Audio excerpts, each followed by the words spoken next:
இத்தல நிறைகனி அப்போடவள் பொறி கப்பிய கரிமுகன் அடிவேணி கற்றிடும் அடி அவர் புத்தியில் நுரைபாவ கற்பகமென வினை கடிதேவும் மதியமும் வைத்திடும் அரண்மகள் மற்பொரு தீரள் போய மதையானை மத்தள வைரனை உத்தமி புதல்வனை மட்டவில் மலர் கொடு பணிவே முத்தமிழடவினை முற்படுகிறிதன் முற்பட எழுதிய முதல்வோனே முப்புறம் எரி செய்த அச்சுவனுரை ரதம் அச்சது பொடி செய்த அதிதீரா அத்தியரது கொடு சுப்பிரமணிபடும் அப்புணம் அதனிடைவமாகி அக்குற மகளுடன் அச்சிறு முருகனை அக்கணமனமருள் பெருமா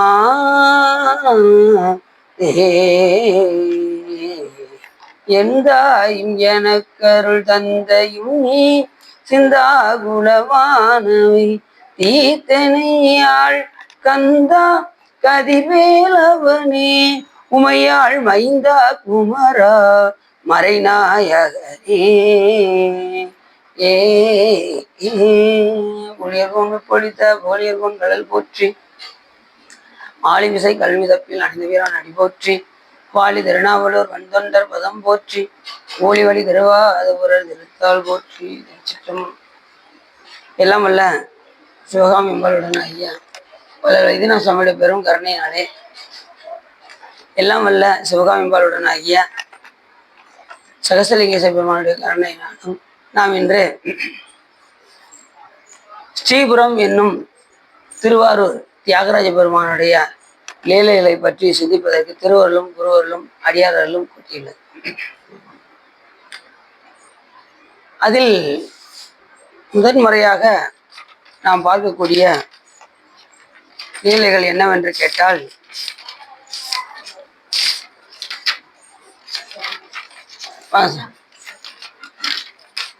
சூதம முனிவருக்கு சூட்சும மார்க்கத்தை உணர்த்திய லீலை பற்றி சிந்திப்பதற்கு திருவள்ளுவர் கூட்டியுள்ளார்.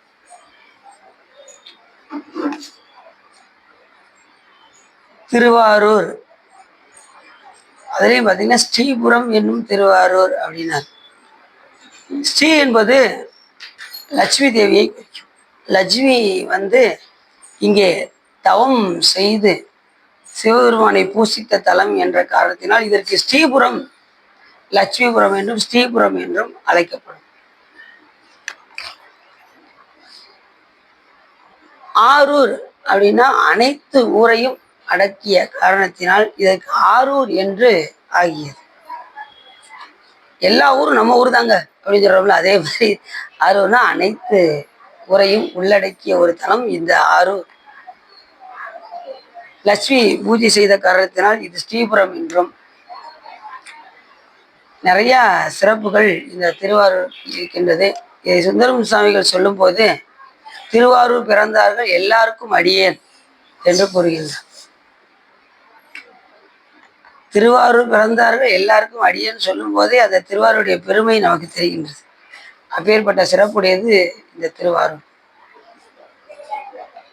முன்னம் அவனுடைய நாமம் கேட்டால் மூர்த்தி அவன் இருக்கும் வண்ணம் கேட்டால் பின்னை ஆரூர் கேட்டால் பெயர்த்தும் அவனுக்கே பிச்சியானால் அன்னையும் அத்தனையும் அன்றே நீத்தால் அகன்றால் அகலிடத்தார் ஆச்சாரத்தை தன்னை மறந்தால் தன் நாமம் கெட்டால் தலைப்பட்டால் லங்கை தலைவன் தாளே என்று அருமையாக சொல்கின்றார் அது அப்ப சுவாமி.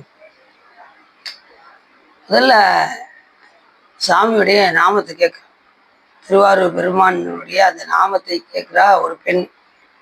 இது எப்படிப்பட்ட ஒரு சிறப்புடையதுன்னா, சிவபெருமான் மேல தலையன்பு கொண்ட பெண்ணை இந்த இடத்துல வச்சு சொல்றாரு.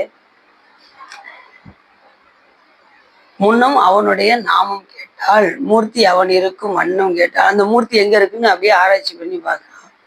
அந்த மூர்த்தி எதுன்னு பார்த்ததும் போது திருவாரூர் பெருமான குறித்ததும் உடனே இந்த பெருமான் மேல ரொம்ப பற்று வந்துருச்சு. இந்த பெண்ணுக்கு தலை அன்பு வந்துச்சு. அதாவது சிவபெருமானுடைய பேரை கேட்டதுமே சில பேருக்கு அழுக வந்துடும். எப்பேற்பட்ட பெருமான், இப்ப நம்ம வைத்தியநாதா அப்படின்னு சொல்லும் போதே நம்ம கண்ணில இருந்து தாரை தாரையாக கண்ணீர் வந்துடும். ஏன்னா அந்த பெருமான் மேல நம்ம கொண்ட அன்பு. அதே போல ஆறு பெருமான் பேரை கேட்டதுமே அந்த பெண்ணுக்கு அப்படியே அழுகை வருது. அந்த பேர்ல பற்று, அந்த நாமத்தின் மேல் கொண்ட பற்று, அந்த பெருமான் மேல கொண்ட பற்று.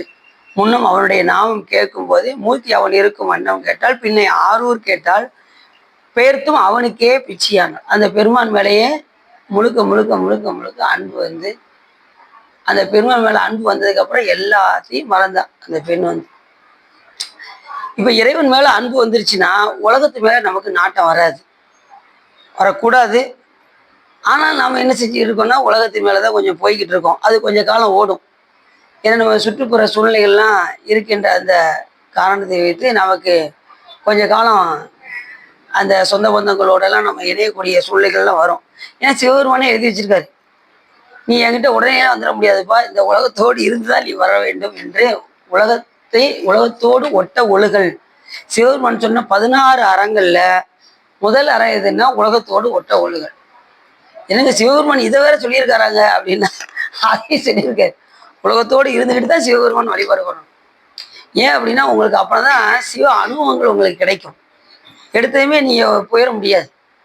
இந்த சுற்றுப்புற சூழ்நிலைகளில் இருக்கிறவங்கெல்லாம் உங்களை படுத்துற அந்த டார்ச்சர்ல நீங்க போங்கடா ஆகிட்டு அவங்களெல்லாம் உதறி விட்டு தான் எங்க வர முடியும், சிவபெருமான் வர முடியும். அப்ப யாரு கருணை செய்கின்றார், சொந்த பந்தங்கள் கருணை செய்தா, சாமி கருணை செய்தாரான்னு அவங்களுக்கு அப்பதான் தெரியும். அது வரைக்கும் நமக்கு சொந்த பந்தம் தான் பெருசா தெரியும். எனக்கு மாமா இருக்கான், மச்சான் இருக்கான், எங்க சித்தப்பா இருக்காரு, எங்க பெரியப்பா இருக்காரு அப்படின்னு நம்ம என்ன செய்வோம், அவங்களே நம்ம உறவு கொண்டாடி. ஆனா அவங்கெல்லாம் செல்வத்திற்காக தான் நம்மளிடம் பழகுகின்றார்கள் என்கின்ற அந்த ஒரு விஷயம் கொஞ்ச காலம் கழிச்சுதான் நமக்கு தெரிய வரும். அவர்களெல்லாம் இருக்கும் வரைக்கும் வருவாங்க. பணம் இல்லைன்னு தெரிஞ்சிச்சு வச்சுக்கோங்களேன், அடுத்த நிமிஷம் உங்ககிட்ட பழக மாட்டாங்க. ஆட்டோமேட்டிக்கா அடுத்து யார் செல்வந்தர்னு பார்த்து போக ஆரம்பிச்சு. அப்படிலாம் சொந்த பந்தங்கள்லாம் அப்படித்தான் இருப்பாங்க. அதனால தான் செல்வம் நிலையாமை, ஆக்கை நிலையாமை, இந்த உடம்பு நிலை இல்லாத கிடையாது, நிலை கிடையாது, செல்வம் நிலை கிடையாது. இன்னைக்கு என்கிட்ட கொஞ்சம் ரூபா இருக்கும், அதே இது இந்த ரூபா என்கிட்டே இருக்குன்னு சொல்ல முடியாது, நாளைக்கு அது வேற ஆள்கிட்ட போயிடும். எதுவும் வாங்காம வச்சே இருப்பீங்க, இருக்க மாட்டீங்க. அடுத்து 4 பேருக்கு அது போகத்தான் செய்யும், ஒரு இடத்துல இருக்காது. அதே மாதிரி இந்த உடம்பு ஒரே இடத்துல இருக்குமானா இருக்காது.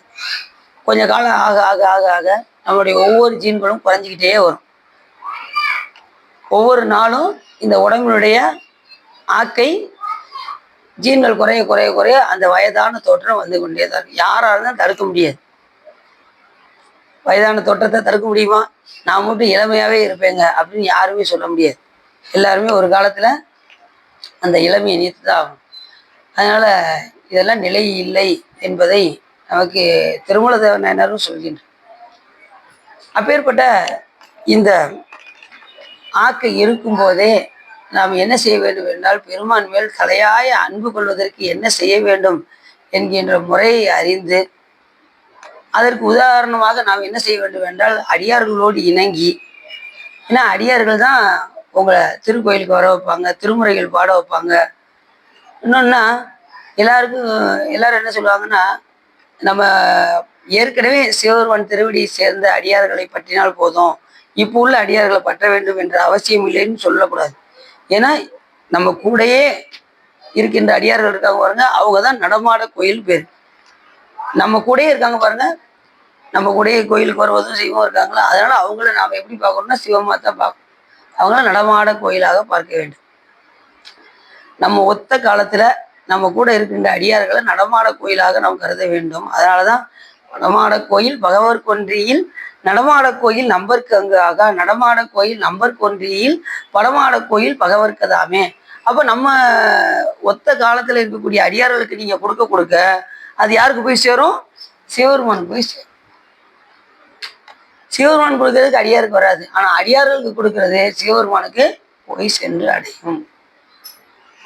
அப்படி அந்த பெருமான் மேல் நம்ம ஆழ்ந்த பற்று கொள்ள வேண்டும் என்ற அந்த விஷயத்த இங்க முன்னும் அவனுடைய நாமம் கேட்டால் மூர்த்தி அவன் இருக்கும் வண்ணம் கேட்டால் பின்னை ஆரூர் கேட்டால் பேர்த்தும் அவனுக்கே பிச்சி. ஆனால் அந்த பெருமான் மேலேயே காதல் கொண்டு இருந்தார். பேர்த்தும் அந்த பெருமான் மேலே பித்து கொண்டு, இந்த பெருமான் தான் நமக்கு எல்லாமே அப்படின்னு அந்த பித்து கொண்டு நம்ம அப்படிதான் இருக்கணும். சிவபெருமான்ட்ட சிவபெருமானை தவிர வேற எதுவுமே தெரியக்கூடாது. அந்த அளவுக்கு பெருமான் மேல காதல் கொள்ள வேண்டும். காலம் உண்டாகவே காதல் செய்து உய்மின். காலம் உள்ள போதே என்ன செய்யணும்? சிவபெருமான் மேல காதல் செய்து இந்த பிறவியிலிருந்து தப்புவதற்கான வாய்ப்பை நாம் தேடிக்கொள்ள வேண்டும். இப்பிறவி தப்பினால் எப்பிறவி வாய்க்கும். அப்படி அந்த பெருமான் மேல பற்று கொண்டு நாம் அந்த பெருமான் மேலே ஒன்ற வேண்டும். அவனுக்கே பிச்சியானால் அன்னையும் அத்தனையும் அன்றே நீத்தான். அப்ப சொந்த பந்தங்கள், தாய் தந்தையர் எல்லாமே என்ன செஞ்சிருவாங்க? மறந்துடுவாங்க. நாம எதெல்லாம் நிலையுடையது நினைச்சோமோ அது பூராமே பொய்மை என்று நமக்கு தெரிந்துவிடும். அன்னையும் அத்தனையும் அத்தனையும் இதுவரைக்கும் எதையெல்லாம் கடைபிடித்தாலோ அத்தனையும் என்ன செய்தால் அந்த பெண் நீக்கிவிடும். நீக்கி பெருமான் மேலே பற்று கொண்டு இருந்தாள் அப்படின்னு அந்த தலையன்பு கொண்டவளை மற்ற பெண்கள் பேசுறது போல இந்த பாடல் அமைச்சிருக்கு. அன்னையும் அத்தனையும் அன்றே நீத்தால் அகன்றாள் அகலிடத்தார். எதுல இருந்து அகன்றாள்? இந்த உலகத்தில் இருந்து அகன்றாள். அகலிடத்தார் ஆச்சாரத்தை தன்னை மறைந்தால். ஆச்சாரத்தெல்லாம் விட்டுட்டான். எது வரைக்கும் நமக்கு ஆச்சாரம் தேவைப்படும் என்றால் ஞான நிலை வரும் வரைக்கும் நாம் செய்கின்ற அனுஷ்டானங்கள் பூஜைகள் எல்லாம் அது வரைக்கும் செய்தாக வேண்டும். நான் ஒரு நிலைக்கு வந்துட்டேங்க, நானே கடவுள் அப்படின்னு என்ன செய்யக்கூடாது, சொல்லக்கூடாது. நாம ஞான நிலையை அடையும் வரையும் நாம பூஜைகளை விடாம பண்ணிக்கிட்டே இருக்கோம். யோக நிலை வரும் பாருங்க, ஒரு இடத்துல உட்காந்துருவோம். அது வரைக்கும் பூஜைகள், கோயில் திருக்கோயில் வழிபாடு எல்லாமே உண்டு. உள்ளம் பெருங்கோயில் ஊனடவு ஆலயம் வள்ளல் பிரானாருக்கு வாய் கோபுரவாசல் தெல்ல தெளிந்தாருக்கு ஜீவனை சிவலிங்கமாகும் கள்ள புலனைந்தும் காலா மணி விளக்கே என்று சொல்வதற்கினாங்க. ஒரு இடத்துல நம்ம உட்காந்து ஒரு காலத்துல நம்ம கோயிலுக்கு போயிருப்போம், வழிபாடு செஞ்சிருப்போம், பூஜைகள் பண்ணியிருப்போம். எல்லாம் யோக நிலைக்கு வரும்போது புறத்துல செய்த எல்லாமே அகத்தில் வந்ததுக்கு அப்புறம் யோக நிலை கூடும்போது அப்ப நீங்க உங்களால என்ன செய்ய முடியாது, திருக்கோயிலுக்கு போக முடியாத சூழ்நிலையில் வரும். ஒரு இடத்துல உட்காரும்போது அப்ப உங்களுக்கு எதாக மாறும் என்றால் உள்ளமே கோயிலாக ஆகிவிடும், உடம்பே ஆலயமாக ஆகிவிடும். அதுக்கப்புறம் ஜீவனாகிய உங்களுடைய ஜீவனே இங்கே சிவலிங்கமாக இருதய கமலத்தில் வைத்து நீங்கள் பூசிக்க ஆரம்பித்து விடுவீர்கள். அதைத்தான் திருமூலதேவனார் அழகா சொன்னார். யாரு தெல்ல தெளிந்தவர்கள் என்றால் சிவபூஜை செய்கின்றவர்கள் தெல்ல தெளிந்தவர்கள் அப்படின்னாரு. ஏன்னா அவங்க அன்றாடம் சிவபூஜை செய்யும் போது அந்த சிவலிங்கத்தை, ஜீவனாகிய சிவலிங்கத்தை இருதய கமலத்தில் வைத்து அவர்கள் பூசிக்கின்ற காரணத்தினால் அவர்கள் தெல்ல தெளிந்தவர்களாக ஆவார். அப்படி வைத்து நாம் பூஜை செய்யும் போது ஒரு இடத்துல இருந்து நாம் என்ன செய்வோம், ஒன்றி விடுகின்ற காரணத்தினால் அப்ப நமக்கு ஆச்சாரம் அப்போ தேவைப்படாது. அது வரைக்கும் நமக்கு பூஜை பண்ணணும், திருக்கோயில் வழிபாடு பண்ணணும், அடியார்களோடு இணங்கணும், எல்லாமே செஞ்சுக்கிட்டே தான் இருக்கணும். உதாரணத்துக்கு ஒன்று சொல்றேனே, ஃப்ளைட்ல நீங்க ஏறும்போது படி வச்சிருப்பாங்க, அது இருக்கீங்களா? நம்ம போனோம்ல, படி ஏறணும். பறக்கும்போது படி இருந்ததா? இல்லை, மடக்கிடுவாங்க. ஏன்னா அது போல நமக்கு ஆச்சாரம்னா எது வரைக்கும் தேவைன்னா பறக்கிற வரைக்கும், அந்த ஃப்ளைட்டு பறக்கிற வரைக்கும், அது போல நமக்கு ஞான நிலை அடைகிற வரைக்கும் நமக்கு படி தேவை. அதுக்கப்புறம் தேவை. அது வரைக்கும் நாம ஆச்சாரத்தை கடைபிடிக்க. முன்னம் அவனுடைய நாமம் கேட்டால் மூர்த்தி அவன் இருக்கும் வண்ணம் கேட்டால் பின்னை ஆரூர் கேட்டால் பெயர்த்தும் அவனுக்கே பிச்சியானால் அன்னையும் அத்தனையும் அன்றே நீத்தால் அகன்றால் அகலிடத்தால் ஆச்சாரத்தை தன்னை மறந்தால். தன்னையே மறந்துட்டான் அந்த பெண், அந்த அளவுக்கு தன்னை மறந்து. ஏன் சார் ஸ்கேன் ரிப்போர்ட்டா? ரிப்போர்ட்டா? சரி, சரிங்க சார். தன்னை மறந்தால் தன் நாமம் கெட்டால் தலைப்பட்டால் நங்கை தலைவன் தாளே. தன்னையே மறந்து அந்த பெண் அருவருமான கேட்டதுமே அலறணுங்கிறார் அப்பசாமிகள். அரூரா அரூரா என்று அலறான் இல்லேன்னு கூட அப்பசாமி சொல்றார். நாம் உருப்படி ஆக வேண்டும் என்றால் நிலை பெறுமாறு என்னதியேல் நெஞ்சே நீ வா, நித்தலும் வா, திருக்கோயிலுக்கு நித்தலும் வா. நித்தலும் நீ சும்மா இருக்காது, என்ன செய்ய, புலருவதன் முன் அழகிட்டு மெழுக்கு விட்டு பூமாலை புனைந்தேத்தி தலையார பெருமான கும்பிடு. இந்த தலையன்பு கொண்டவங்க என்ன செய்வாங்க அப்படின்னா, இந்த தலையன்பு கொண்டவர்கள் என்ன செய்வார்கள் என்றால், பரவாயில்ல சார், நீங்க இந்த தலையன்பு கொண்டவர்கள் என்ன செய்வாங்க அப்படின்னா வேற எதையும் சிந்திக்க மாட்டாங்க. எப்படியாவது இந்த பிறவிலிருந்து நாம் மீட்டுக் கொள்ள வேண்டும் அப்படிங்கிற அந்த குறிக்கோள் மட்டும்தான் இருக்கும். இப்ப உதாரணத்துக்கு ஒன்று சொல்றேனே, இப்ப கிரிக்கெட் விளையாடுறவங்க 11 பேர் இருப்பாங்களா? பந்து எடுத்து கரெக்டா தூக்கி எறிவாங்க. எரியும் போது அவர் மேல படும், அடி நல்லா படும். பந்து எப்படி இருக்கும் தெரியுமா? கல்லு மாதிரி இருக்கும், மேல படும். அப்ப அவர் அதை எதிர்பார்க்க மாட்டார். உடனே எடுத்து அந்த பாலை எடுத்து குறி வைத்து அவங்க அவுட் ஆக்கணுங்கிற அந்த நோக்கம் தான் இருக்கும். எப்படியாவது வெற்றியை அடைய வேண்டும் என்கின்ற இலக்கு மட்டும்தான் இருக்குமே தவிர வேற எந்த குறிக்கோளும் இருக்காது. அடிபடும், கீழே விழுவாங்க, ரத்தம் உறையும், எல்லாமே நடக்கும்.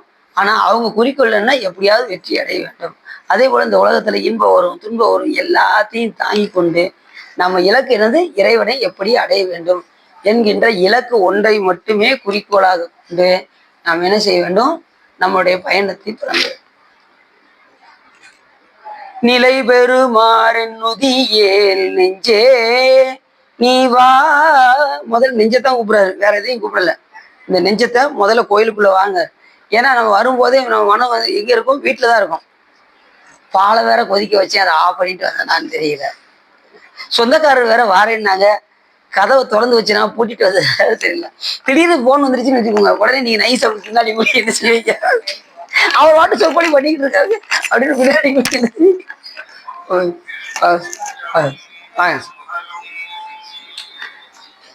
அப்படி நமக்கு இங்க வந்துட்டோம்னு வச்சுக்கோங்க மனம். ஏன்னா ஞான நூலை கேட்கும் போதுனா நம்மளுடைய சிந்தனை வெளியில போயிடக்கூடாது. ஞான நூல் தானே ஓதல், ஓதுவித்தல், கேட்புவித்தல், தான் கேட்டல், ஈனமில்லா நற்பொருள் அதனை சிந்தித்தல், இவை 5 இறைவனை அடைவிக்கும் எழில் ஞான பூசைன்னு இருக்காரு. இது ஒரு சிவபூஜை. நீங்க இப்ப சிவாமியை பத்தி கேட்கறது சிவபூஜை. இந்த நேரத்துல நம்ம கவனம்னா எங்க போயிடக்கூடாது? வெளியில போயிடக்கூடாது. அப்படி வெளியில போனதுனால கார்த்திகை பெண்கள் 6 வரையும் சாமி என்ன பண்ணாரு? நீங்கள் பட்டமங்கையில் கல்லாக இருக்க கடவுதுன்னதும் அவர் கல்லா பிறந்தாங்க அந்த 6 பெண்களுமே. அதுக்கப்புறம் அந்த 100 வருடம் ஆனது முடிஞ்சதுக்கு அப்புறம் மறுபடியும் அந்த பழைய நிலையை அடைந்தார்கள். மாணிக்கவாச பெருமானே முற்பிறவில சுவாமி சொல்லிக்கிட்டு இருக்கும்போது சிந்தனை சிதறனாலதான் உத்தரகோச மங்கையில முனிவராக வந்தாரு. அந்த 1000 முனிவர்கள் ஒருவராக இருந்தாரு. அதுக்கப்புறம் தான் மாணிக்கவாச பெருமானாக தெரிவித்தார். மாணிக்கவாச பெருமானுக்கு நிறைய முற்பிறவி இருக்கு. கைலாயத்துல இருந்தது, அதுக்கப்புறம் குடமுலா நந்தியாக வந்தது, அதுக்கப்புறம் 1000 முனிவர்கள் ஒருவராக இருந்தது, கடைசியா மாணிக்கவாச பெருமானா வந்தது. எத்தனை பிறவி பார்த்தீங்களா? அடுத்தடுத்து. இப்ப நம்ம அந்த நிலைக்கு பக்கமே போகல. நாம இன்னும் எந்த நிலையில தான் இருக்கோம்? இன்னும் சகல நிலையில தான் இருக்கோம். இன்னும் தேவர்களா இருந்தாலும் கூட மறுபடியும் பிறவி வருவதற்கான வாய்ப்பு இருக்கு. கைலாயமே சென்றாலும் கூட பிறவி வருவதற்கான வாய்ப்பு இருக்கு. நாம எண்ணம் முழுவதும் இறைவனிடம் வைத்தால் நமக்கு பிறவி வராது. அதை தவிர்த்து உலக சிந்தனை வந்துருச்சுன்னா கண்டிப்பாக பிறவி வந்து. இந்த பிறவியை நீத்து கொள்ள வேண்டும் என்றால் அடியார்களோடு இணங்கியிருந்தால் பிறவியிலிருந்து கண்டிப்பாக என்ன செஞ்சலாம்? நீக்கலாம். ஏன்னா மாணிக்கவாச பெருமான் நிறைய பாட்டுல அதான் சொல்றாரு. அருளாது ஒளிந்தால் அடியேனை அஞ்சேல் என்பார் ஆர் இங்கு சொல்றாரா? அருளாது ஒளிந்தால் அடியேனை அஞ்சேல் என்பார் ஆர் இங்கு. பொருளாய் என்னை புகுந்தாண்ட பொன்னே பொன் அம்பல கூத்தா மருளார் மனத்தோடு உன்னை பிரிந்து வருந்துவேனை வா என்று உன் தெருளார் கூட்டம் காட்டாயே செத்தே போனார் சிறியார். சாமி வரல அடியார் கூட்டத்தை காட்டல, நான் சாவது மேல் அப்படிங்கிற. ஏன் அப்படின்னா அடியார்களோடு இணங்கினாதான் நாம ஒத்த காலத்தில் உள்ள அடியார்களோடு நாம் இணங்கினால்தான் நம்ம திருமுறைகள் பாட முடியும், திருக்கோயிலுக்கு வர முடியும், வழிபாடு செய்ய முடியும். நம்ம வினையிலிருந்து தப்பலாம். முதல்ல அடியாரோடு சேர்ந்தா எதுல இருந்து தப்பலாம்? வினையிலிருந்து. வினை நமக்கு ஏறாது. வினை வருவதனாலதான் நமக்கு பிறவி வருது. வினை இல்லைன்னா நமக்கு பிறவி வராது. ஏற்கனவே எத்தனையோ மூடைகள்லாம் இருக்கு. நம்ம வினை செஞ்ச மூடையெல்லாம் அதுல ஒன்றை கலட்டி விட்டுருக்காரு. அதுக்கே நம்மளால என்ன செய்ய முடியல, தாங்க முடியல. எனக்கு இந்த பிறவியே போதுங்க, என்னால தாங்க முடியாது. எத்தனையோ பேர் தாங்க முடியாம தற்கொலை எல்லாம் பண்றாங்க. பார்த்துருக்கீங்களா? இன்னைக்கு பார்த்தீங்கன்னா ஒரு பெண் ஒருத்தவங்க தற்கொலை பண்ணியிருக்காங்க, குளத்துல விழுந்து, மலர் குளத்துல. ஏன்னா சில பேராலெல்லாம் தாங்க முடியாம என்ன செய்யறாங்க? உயிரை நீத்து கொள்கின்ற. அப்படி நீக்க கூடாது. தற்கொலை என்ன செய்யக்கூடாது? பண்ணா அடுத்த மனித பிறவி வரவே வராது. விலங்கு மற்ற பிறகு பேயாக இந்த மாதிரி தான் திரிவார்களை தவிர மனிதராக பிறக்க முடியாது. அத்தகைய சிறந்த பிறவி மனித பிறவி. மானுட பிறவி தானும் வகுத்தது மனம் வாக்கு காயம் ஆணிடத்தைந்தும் அரண் பணிக்காக ஒன்றும். இந்த மனித பிறவி ஒன்றுதான் சுவாமி நல்ல வழிபாடு செய்ய முடியும். 2 கையால கூப்பி தொழ முடியும். பாம்பா பள்ளியா பிறந்து அது கும்பிட முடியுமா? அது கை இருக்கா? இல்லை. அப்போ உயர்ந்த பிறவியை சுவாமி நமக்கு கொடுத்துருக்காரு. எள்ளுகடல் மழலை அளவிடில் அதிகம் எனதிட பிறவி அவதாரம் கழுகோடு நரியும் எரிபுவி மரளி கமலனும் மிகவும் அயர்வான. எப்படி சொல்றாரு? எழுகடல் மணல கூட உட்கார்ந்து எரியெல்லாம் நம்மளுடைய பிறவியை செய்ய முடியாது. அந்த அளவுக்கு நம்ம பிறவி பிறந்துக்கிட்டே தான் இருக்கு.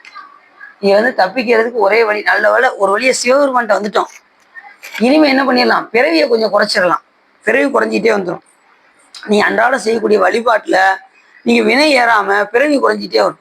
இப்போ வழிபாடு செய்யலன்னா என்ன ஆகும்? வினைப்பெருக்கு அதிகமாகி பிறவிக்கு வித்தாயிரும். அப்ப எண்ணில்லாத பிறவி வந்துட்டே இருக்கும். இப்ப வழிபாடு செய்ய ஆரம்பிச்சிட்டோம்னா நம்ம வினையிலிருந்து தப்பித்து விடலாம். இப்ப வழிபாடு செய்ய செய்ய அடுத்து ஒரு பிறவி வந்தாலும் சாமி ஒரு நல்ல பிறவி கொடுப்பாரா கொடுக்க மாட்டாரா? அடுத்த ஒரு பிறவி வந்தாலும் நல்ல பிறவி கொடுப்பாருல. உயர்ந்த குடியில பிறக்க வச்சு தன்னை நினைக்குமாறாவது செய்வார்ல. அதுக்காவது வழிபாடு பண்ணணுமா வேண்டாமா? சுவாமி விடாம இப்பிறவி தப்பிடி எப்பிறவி அப்படி இந்த பாட்டுல சொல்றாரு. நிலை பெறுமாறு எண்ணிதையே நெஞ்சே நீ வா நித்தலும். நெஞ்ச உள்ள கொண்டு வந்துரு. நீ வெளியிலே வச்சிருக்காத. நித்தலும் நீ வா. நித்தலும் எம்பிரானுடைய கோயில் புக்கு புலர்வது முன் அழகு விட்டு மெழுக்கு விட்டு பூமாலை புனிந்தேத்தி தலையார கும்பிட்டு கூத்து மாடி சங்கரா செய்ய போற்றி என்றும் அலைப்புணர்வு செஞ்சடை ஆதி என்றும் ஆரூரா என்றென்றே அலரான் இல்லே என்று பெருமாள் மேல காதல் கொண்டு அலறு.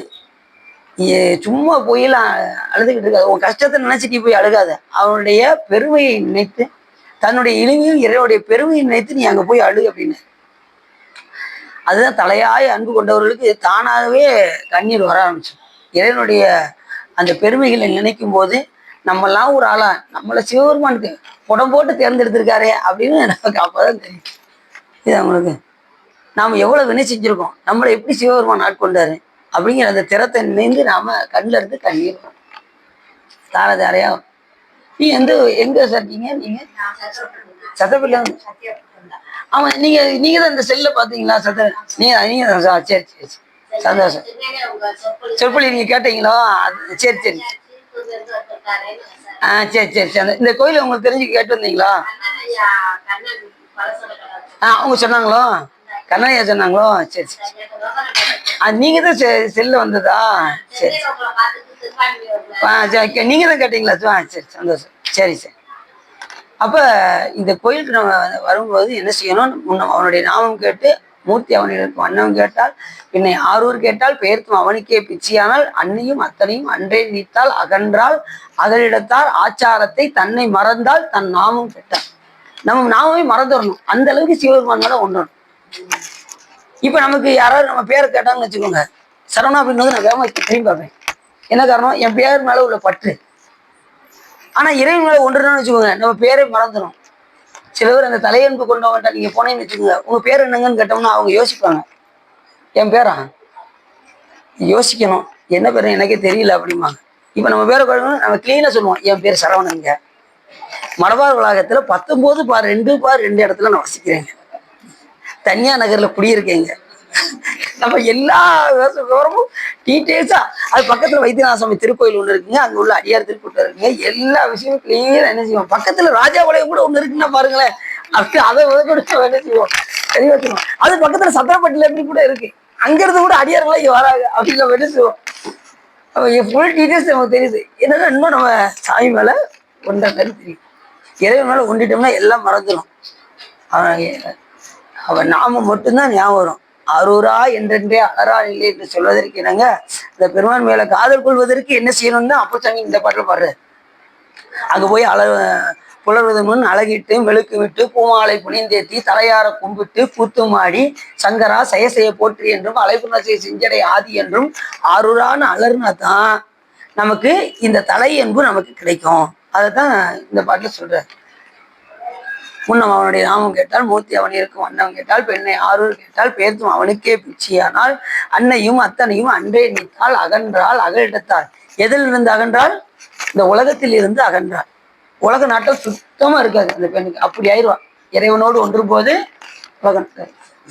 இப்ப உலகம் தான் தெரியுது அப்படின்னா சிவன் தெரியாது. சிவன் தெரிஞ்சதுன்னா உலகம் தெரியாது. இப்போ உங்களுக்கு எது தெரியுது நீங்களே பார்த்துக்கோங்க.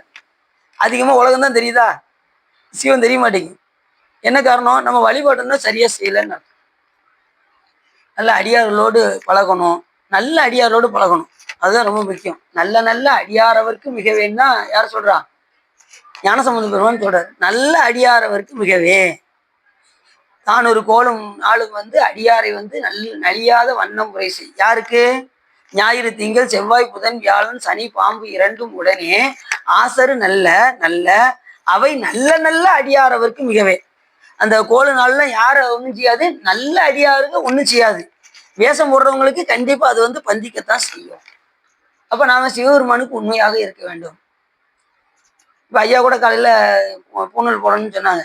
அப்ப நம்ம நல்ல அடியாரா இருக்கிறதுக்கு நம்ம முயற்சி பண்ணணும். புரியுதாச்சும் அவங்களுக்கு. ரெண்டாவது பூணல், நீங்க சொன்னீங்க பார்த்தீங்களா, பூணல் என்பது நான் நூல் வழி நடப்பேன் அப்படிங்கிறதுக்கு தான் நம்ம பூணல் போடுறோம்.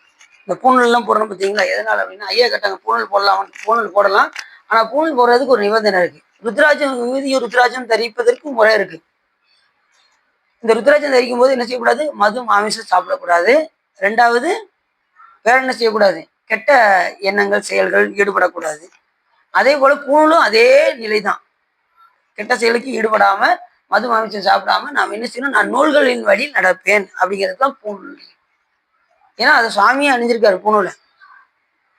அத ஔவையார் அகவல்ல கூட, ஔவையார் பாடியிருக்கிற அந்த விநாயகர் அகவல்ல கூட, சீதகலப்ப செந்தாமரைவும் பாதச்சிலம்பு பலகிசை பாட பொன்னரை ஞானும் பூந்திகிலாடையும் வண்ணமருங்கில் வளர்ந்தழகெரிப்ப பேலை வயிறும் பெரும்பாரக்கோடும் வேலமுகமும் விலங்கு சுந்தரமும் 5 கரமும் அங்குசவாசும் நெஞ்சில் குடிகொண்ட நீலமேனியும் நான்றவாயும் நாளிருவயமும் 3 கண்ணும் மும்மதச்சோடும் 2 செவியும் இலங்கு பொன்முடியும் திரண்ட முப்புரி நூல் திகழொளி மார்பும். மார்புல அணிஞ்சிருக்காரா விநாயகர் பெருமான்? திகழொளி. என்ன நூல்? முப்புரி நூல். அதுதான் பூநூல்னு அர்த்தம். நான் நூல்களின் வழி நடப்பேன் என்று உணர்த்துவதற்கு தான் அந்த பூநூலை அணிகிறோம். சில பேர் எதுக்கு பூநூல் போடுறேன்னே தெரியாம என்ன செய்யறாங்க? பூநூல் போடுறாங்க. அது அந்துச்சுன்னா கூட அப்படி விட்டுறாங்க. அந்துச்சுன்னா உடனே நம்ம என்ன செஞ்சிடணும்? அதை மாற்றி விட வேண்டும். வியாழக்கிழமை மாற்றணும் பூநூல் மாத்திரதா இருந்தா. அப்படி இல்லைன்னா அமாவாசை போன்ற காலங்களில் மாற்றிக்கலாம். அது மாதிரி வருஷத்துக்கு ஒருக்க மாத்துறது ஆவணி அவிட்ட அன்னைக்கு மாற்றி. சரி, இப்போ இந்த பாட்டில் அவ்வளோ அற்புதமாக சொல்றாரு சாமி.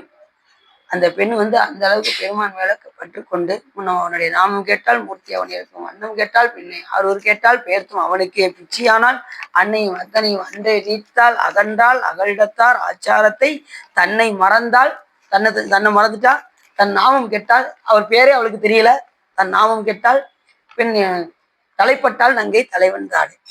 யாரு மேல தலைப்பட்டால்? சிவபெருமான் மேல் தலைப்பட்ட அந்த நங்கை தலைவன் தாளையே பற்றி கொண்டு எல்லாவற்றையும் மறந்து அந்த பெருமான் மேல் பிச்சியானால், பித்து பிடிச்சு போய் அந்த பெருமான் மேல இருக்கான். அந்த அளவுக்கு நாம சிவபெருமான் மேல பித்து இருக்கோம். சிவபெருமானுக்கு ஏன் பித்து அப்படின்னா, அவர் எல்லா உயிரையும் கடை தேர்த்த வேண்டுகின்ற பித்து அவருக்கு. நமக்கு என்ன பித்து இருக்கும் அப்படின்னா, சிவபெருமானை நம்ம எப்ப அடையணுங்கிற பித்து நமக்கு இருக்கும். எந்தவருக்குரிய பித்து தெரியுது அவங்களுக்கு. ஆனா நமக்கு பித்து இருக்கோ இல்லையா, சிவபெருமானுக்கு நம்ம மேல பித்து ரொம்ப. எப்படியாவது இந்த உயிர்களை கடை தேர்த்தணும், தன் நிலைக்கு இந்த உயிர்களை உயர்த்த வேண்டும் என்கின்ற பேராசை சிவபெருமானுக்கு. பேராசை வாரியனை பாடுதுங்கா நம்மானாய். நீங்க சிவபெருமானுக்கு ஆசை கிடையாதுங்க, பேராசையே இருக்கா சிவபெருமானுக்கு அப்படின்னா? பேராசை இருக்கு. எப்படிப்பட்ட ஆசைன்னா, அவர் எப்படியாவது இந்த உயிர்களை எல்லாம் கிடைத்த வேண்டிய ஆசை. சரி, அப்படி இந்த பாட்டுல சொல்றாரு. அதே போல இந்த ஸ்ரீபுரம் என்னும் திருவாரூர் லட்சுமி பூஜை செய்யக்கூடிய தலம் இந்த திருவாரூர். லட்சுமிபுரம்ங்கிறது தான் நம்ம ஸ்ரீபுரம் என்னும் திரு ஆரூர். ஆரூர்னா அனைத்து ஊரையும் அடக்கிய இந்த திரு ஆரூர். திரு என்பது அடைமொழி கொடுத்து திருவாரூர் என்று ஆகியது. இப்ப நம்ம என்ன பார்க்க போறோம் அப்படின்னா, சூதமாமுனிவர் சூக்ம மார்க்கத்தை உணர்த்திய நிலை. சூதமாமுனிவருக்கு ஏற்கனவே சிவபெருமான் அந்த சூட்சும மார்க்கத்தை உணர்த்திய அந்த வரலாற இவர் யாருக்கெல்லாம் சொல்ல போறாரு அப்படிங்கிற அந்த வரலாறை பத்தி நம்ம இப்ப பார்க்க போறோம். முற்காலத்தில் பிருகுமா மகரிஷி, இந்த பிருகுமா மகரிஷி பாத்தீங்கன்னா ரொம்ப சிவபெருமானை தவிர வேற எதையுமே வழிபாடு பண்ண மாட்டார். சாமியை மட்டுமே வழிபாடு பண்ண, அம்பாளை கூட வணங்க மாட்டாரு, சிவபெருமானை மட்டுமே வளம் வருவாரா. அந்த நேரத்துல அம்பாள் போய் அப்படி சேர்ந்துருந்தாங்க. இவர் என்ன பண்ணாரு? சேர்ந்து இருந்ததும் உடனே வண்டு மாதிரி வடிவம் எடுத்து சிவபெருமானை மட்டும் அப்படி தொலைச்சி சுவாமி மட்டும் சுத்தி வந்தார். அம்பாலே ரெண்டை பிரிச்சு சுவாமி இடையில போய் வளம் வந்தார். அதுக்கப்புறம் அம்பாள் வந்து பூஜை செய்து கேதாரத்துல பூஜை செய்து மறுபடியும் இடப்பாகத்தை பெற்றார். அதெல்லாம் கதை நிறைய இருக்கு. பெருமா ரிஷி வந்து மிகப்பெரிய மகாரிஷி. இந்த மகரிஷி இட்ட சாபத்தினால்தான் திருமாலுக்கு 10 அவதாரங்கள் வந்தது.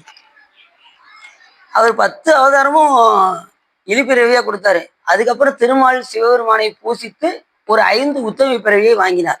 அதுதான் கிருஷ்ணரு, ராமரு, அப்புறம் பலராமர் போன்ற அந்த 5 உத்தம பிறவிகளை அவர் பெற்றார். இந்த பிருமா மகரிஷி ரொம்ப ரிஷிகளே ரொம்ப உயர்ந்தவர் இந்த ரிஷி. அவர் ஒரு பெரிய யாகம் செய்தார். அப்பொழுது அங்கு வரக்கூடிய எல்லா முனிவர்களும் வந்தாங்க. இப்போ ஒரு முனிவர் யாகம் செஞ்சாங்கன்னா எல்லா முனிவர்களுமே வருவாங்க.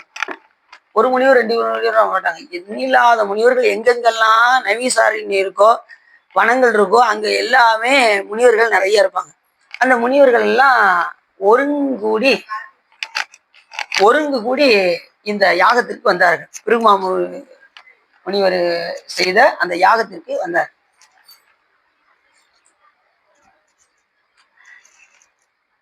அதுல குறிப்பா பாத்தீங்கன்னா சனகர் முதலாகி அப்படின்னு சொன்னாலே நம்ம சனகர்ன்னு சொல்லும் போதே சனகர், சனந்தன, சனாதன, சனத்குமார முனிவர்கள் எல்லாத்தையும் நம்ம சேர்த்துக்கணும்.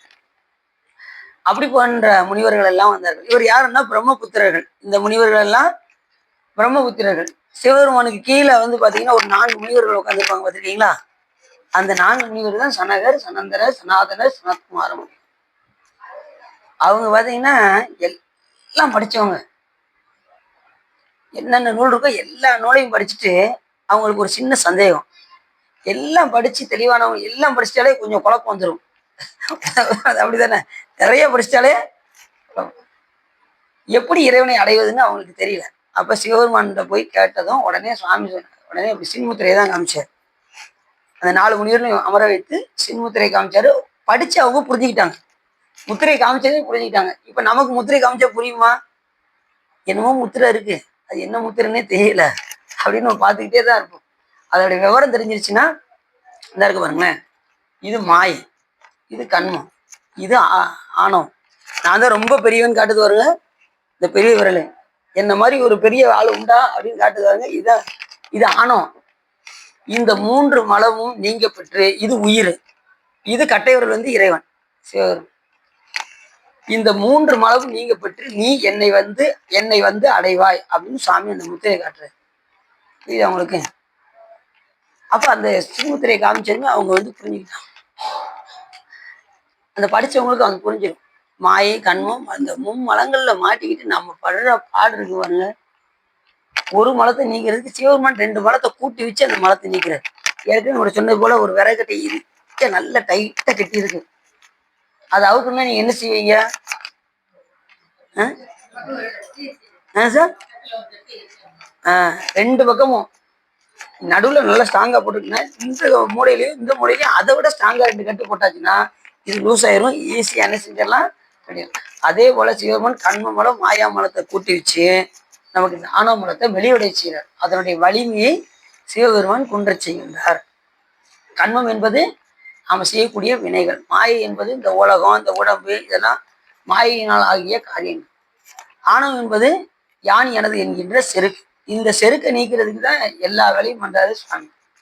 எத்தனையோ உயிர்கள் எல்லாம் உடம்பு கொடுத்ததுமே மோச்சடைஞ்ச ஆன்மாக்கள்லாம் உண்டு. நமக்கெல்லாம் அந்த அறிவே இல்லாம போச்சு. சாமி உடம்பு கொடுக்கும் போதே பெருமானை அடைய வேண்டும் என்கின்ற விருப்பம் அந்த நிமிஷமே வந்துருச்சுன்னா நம்ம இன்ப நிலையை அடைஞ்சிருப்போம். அப்படி வராதனால நம்ம இன்னும் பிறவி எடுத்துக்கிட்டே இருக்கோம். அப்ப எத்தனை உயிரெல்லாம் கிடைத்தேரும் யோசிச்சு பாருங்க. இப்பயும் நம்ம இன்ப நிலை அடையலாம். அன்பருக்கு பணி செய்ய என்னை ஆளாக்கி விட்டு விட்டால் இன்ப நிலை தானே வந்த இதுவும் பராபரமே அப்படிங்கிறாரு தாய்மான சுவாமி. அடியார்களுக்கு தொண்டு செஞ்சுக்கிட்டே இருந்தா இன்ப நிலை தானா வரும். ஆனா அடியாருக்கு தொண்டு செய்யணுமே, அதுலதானே விஷயம் இருக்கு. நம்ம பூரா ஆளாளுக்கு அவங்க நான் பேச மாட்டேன், இங்க பாருங்க, நீங்க யாரு கூடனாலும் பேச சொல்லுங்க, அந்த அடியாரோட மட்டும் நான் பேசவே மாட்டேங்க. இதை முதல்ல என்ன செய்யணும்? அடியார் மேல முதல்ல காதல் கொள்ள வேண்டும். ஒரு அடியாருக்கு அவங்க என்ன நமக்கு தீங்கு அதாவது நல்லா தெரிஞ்சுக்கோங்க, அடியாருடைய வேடத்தை முதல் பாருங்க, ஆளை பார்க்காதீங்க. அவர் அணிந்த வேடத்தை மட்டும்தான் பார்க்கணும். நீங்க ஆளை பார்த்தீங்கன்னு வச்சுக்கோங்க, நீங்க ஒரு ஆளு கூட கூட நீங்க என்ன செய்ய முடியாது, வளரவே முடியாது. எல்லாம் ஒருத்தரும் ஒவ்வொரு திசையில இருப்பாங்க. நம்ம அணிந்த ஏன்னா அப்படிதான் நாயன்மார்கள்லாம் வேடத்தை மட்டும்தான் பார்த்தாங்க. அந்த மெய்ப்பொருள் என்ன பார்த்தாரு, வந்திருக்கிறது எதிரின்னு தெரிஞ்சிருந்தும் கூட அவரை உள்ள உபசரிச்சு உட்கார வச்சு அவர் வந்தவர் என்ன சொன்னாரு, உங்க சிவபெருமான் அருளி ஆகமத்தில இருந்து ஒண்ணு சொல்ல போறேன்னு சொன்னாரு. அதுலயே அவர் என்ன செஞ்சிருக்கலாம், எதிரின்னு தெரிஞ்சு அவளை குத்தி குத்தி இருக்கலாம். ஆனா அப்படி எல்லாம் செய்யல. வந்திருக்கு சிவ வேடத்துல வந்திருக்காரு, வந்திருக்கிறது சிவபெருமான். அந்த வேடத்தை மட்டும் தான் பார்த்தாரு, திருநீரை மட்டும்தான் பார்த்தாரு. விழுந்து ஆசீர்வாதம் வாங்கன்னு வாங்கினாரு. தான் இணைந்த பரிச்சை செய்தான்னு அவரை குத்தினாரு. அடுத்த நிமிஷமே அவர் நரகத்துக்கு போயிட்டார். யாரு, வேடம் போட்டு வந்த முத்தநாதன் நரகத்துக்கு சென்றார், இவரு சிவலோகம் சென்றார். நிறைய வரலாறுகள்லாம் இருக்கு. சரி, அப்படி இந்த நைமிசாரண்யத்திற்கு அந்த பெருமாவிசி பெரிய யாகம் நடத்தினார். அங்கே ஜனகர், ஜனந்தன, ஜனாதனர், ஜனத்குமார போன்ற முனிவர்கள் எல்லாம் அங்கே ஒருங்கு கூடி வந்தார்கள். வந்து அப்போது சூதர் பரமேஸ்வரன் தன் லீலையின் சூட்சிய மார்க்கத்தை முன்பு நமக்கு உணர்த்தியதை அந்த நைமிசாரண்ய முனிவர்களுக்கு நோக்கி சொல்லலானார். நைமிசாரண்யம் வேற ஒன்றும் கிடையாது, அது முனிவர்கள் இருக்கக்கூடிய வனம்னு பேரு. அதுக்கு பேர் நைமிசாரண்யம் என்று பெயர். அவர் இந்த முனிவர்கள் எல்லாம் கேட்டாங்க, எங்களுக்கு பெருமானுடைய அந்த லீலைகளை எல்லாம் சொல்ல வேண்டும் என்று கேட்டுக்கொண்டதற்கு நாங்க இப்ப சொல்ல போறார். தபோதனர்களே, தபோதனர் அர்த்தம் தவம் செய்கின்றவர்களே அப்படின்னு அர்த்தம். அந்த முனிவர்கள் எல்லாம் பார்த்து இந்த சுதமா முனிவர் சொல்ல ஆரம்பித்தார். பிரம்ம நிஷ்டர்களும் தேவ ரிஷிகளும் புரந்தரன் முதலாகிய தேவகணங்களும் சித்தர்களும் வித்யாதாரர்களும் கந்தர்வர்களும் புண்ணிய சீலர்களும் நிறைந்த கைலேங்கிரியில் உள்ள ஆனந்த சபையில் வீட்டிற்கும் பார்வதி தேவியின் பாதமரங்களை பணிந்து கலங்கமற்ற மனத்தோடு முன்பு ஒரு காலத்தில் நைமிச வனத்துக்கு திரும்பினேன். அப்பொழுது இப்ப இவர் என்ன பண்ணாரு, நேர போய் கைலாயத்துல போய் சுவாமியை தரிசனம் செய்து கொண்டு திரும்பி வந்தார். கைலாயம் எப்படி இருக்குங்க, சுவாமி அப்படி நவரத்தின பீடத்துல அமர்ந்திருப்பாரு. இல்லாத ரிஷிகளும் ஞானிகளும் சொன்ன பாருங்க, தேவ ரிஷிகளும் பிரம்ம நிஷ்டர்களும் புரந்தர்களும் தேவகணங்களும் சித்தர்களும் ஞானிகளும் எல்லாரும் இருப்பாங்க அங்க. சரி, அவ்வளவு பேரும் இருக்கிறதுக்கு அங்க இடம் இருக்காங்க, கைலாயம் இடம் இருக்கும் அப்படின்னா எத்தனை பேர் போனாலும் இப்ப ஒரு ஆள் உள்ள போயிட்டான்னு வச்சுக்கோங்க, கைலாயம் மேல விரிய ஆரம்பிச்சோம். இப்ப நீங்க இந்த இடம் இருக்குன்னு வச்சுக்கோங்க, இங்க ஒவ்வொரு ஆளா உள்ள வந்தாங்கன்னு வச்சுக்கோங்க, இடம் பத்துமா? பத்தாது. ஆனா கைலாயத்துக்குள்ள ஒரு ஆள் வந்தாருன்னா இடம் விரிய ஆரம்பிச்சிடும். அதான் ஊடிதோர் ஊடி முற்றும் உயர் பொன் நொடித்தான் மலையை சூழிசையின் கரும்பின் சுவையினைப்பட நாவலன் ஊரன் சொன்ன ஏழிசை இந்தமிழால் இசைந்தேத்திய பத்திவையும் ஆழி கடலறையா அஞ்சைப்பிற்கு அறிவிப்பது என்று சுந்தரம் சாமி பாருங்க. அப்ப ஊழிதோறும் ஊழி முற்றும் உயர் பொன் நொடித்தான் மலையை, போக போக அங்க உயர்ந்துகிட்டே தான் போகவே ஒழிய தாழ்வே ஆகாது. அப்ப எத்தனை முனிவர்கள் வந்தாலும் ரிஷிகள் வந்தாலும் கைலாயங்களை விரிவு கொடுத்துக்கிட்டே இருக்கும், அது வளர்ந்து கொண்டேதான் செல்லும். அப்படிப்பட்ட இடம் தான் கைலாயம். அங்கதான் சிவபெருமான் வீற்றிருப்பார். அங்க இருக்கக்கூடிய சுவாமி எப்படின்னா கைலாயபதி ஸ்ரீகண்ட பரமேஸ்வரர் என்று பெயர். அவர் தான் திருவிளையாடல் எல்லாம் நடத்துவார். உருவ வழிபாட்டில் வரும்போது நமக்கு ஸ்ரீகண்ட, இந்த ஆன்மாக்களுக்கெல்லாம் தலைவராக விளங்கக்கூடியவர் ஸ்ரீகண்ட பரமேஸ்வரர். புளித்து அணிஞ்சிருக்கார் பார்த்தீங்களா, அவர்தான் ஸ்ரீகண்ட பரமேஸ்வரர்.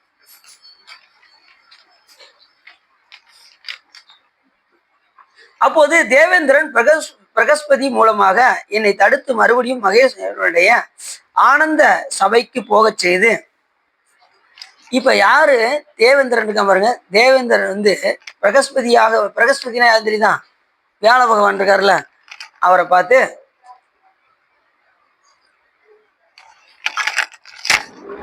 இவர் தடுக்காம பிரகஸ்பதியை விட்டு, குரு சொன்னா யாரும் கேட்டுக்கிடுவாங்க, வியாழ குரு அதை வழங்கக்கூடிய வியாழபவன் சொன்னா கேட்டுக்கொள்வார் என்று சொல்லி அவர் மூலியமாக அவரை தடுத்து மறுபடியும் அந்த கதையை சொல்ல சொல்லி, ஏற்கனவே சுவாமி செய்த அந்த லீலைகளை எல்லாம் சொல்ல வேண்டும் என்று அவருக்கு கட்டளை, கைலாசபதியின் மேன்மைகளை எல்லோரும் நன்றாக அறிந்து கொள்ளும்படி செய்ய வேண்டும் என்று கட்டளையிட்டார்.